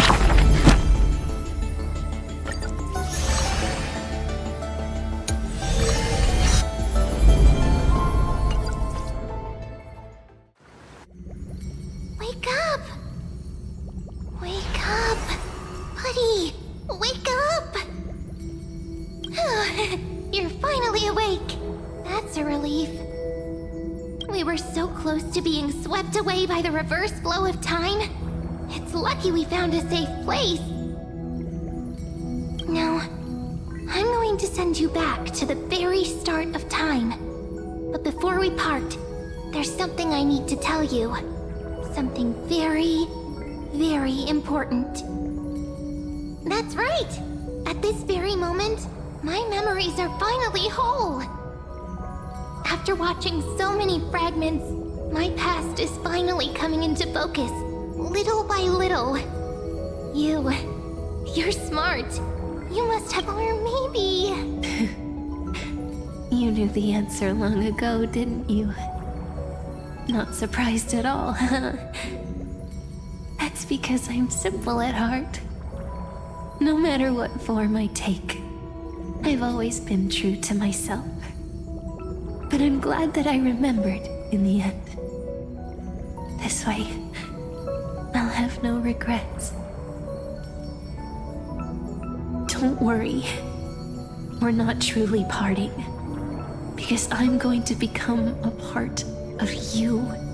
I'll turn into the memory of this cycle. The 33,550,336th Flame Chase journey. And forever reside in the heart of the Time Demigod. This way, you'll carry all that has come before, crossing time itself to reach the next cycle. My mission ends here, but looking back, I still feel lucky. After all, across 30 million Cyrenes,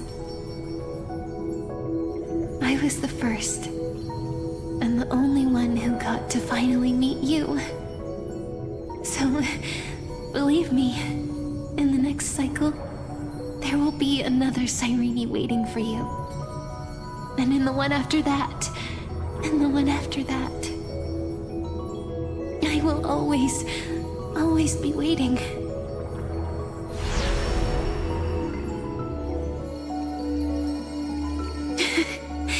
Saying all that, I can finally fade away in peace and become part of you. Without even realizing it, we'd already taken a wonderful journey together, all the way to the world's end. Now take my hand, say a brief farewell, and step forward into tomorrow.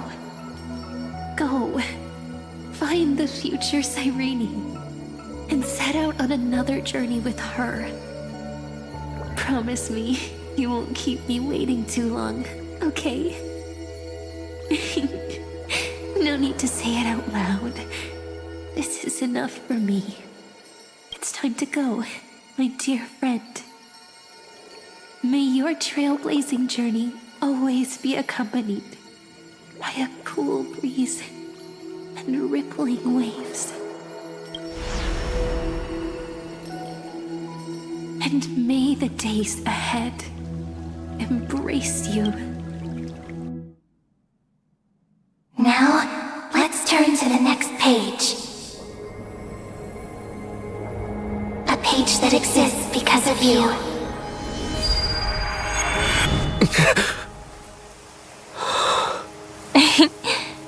Is this a meeting ordained by fate? Or a long overdue reunion?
Check it out!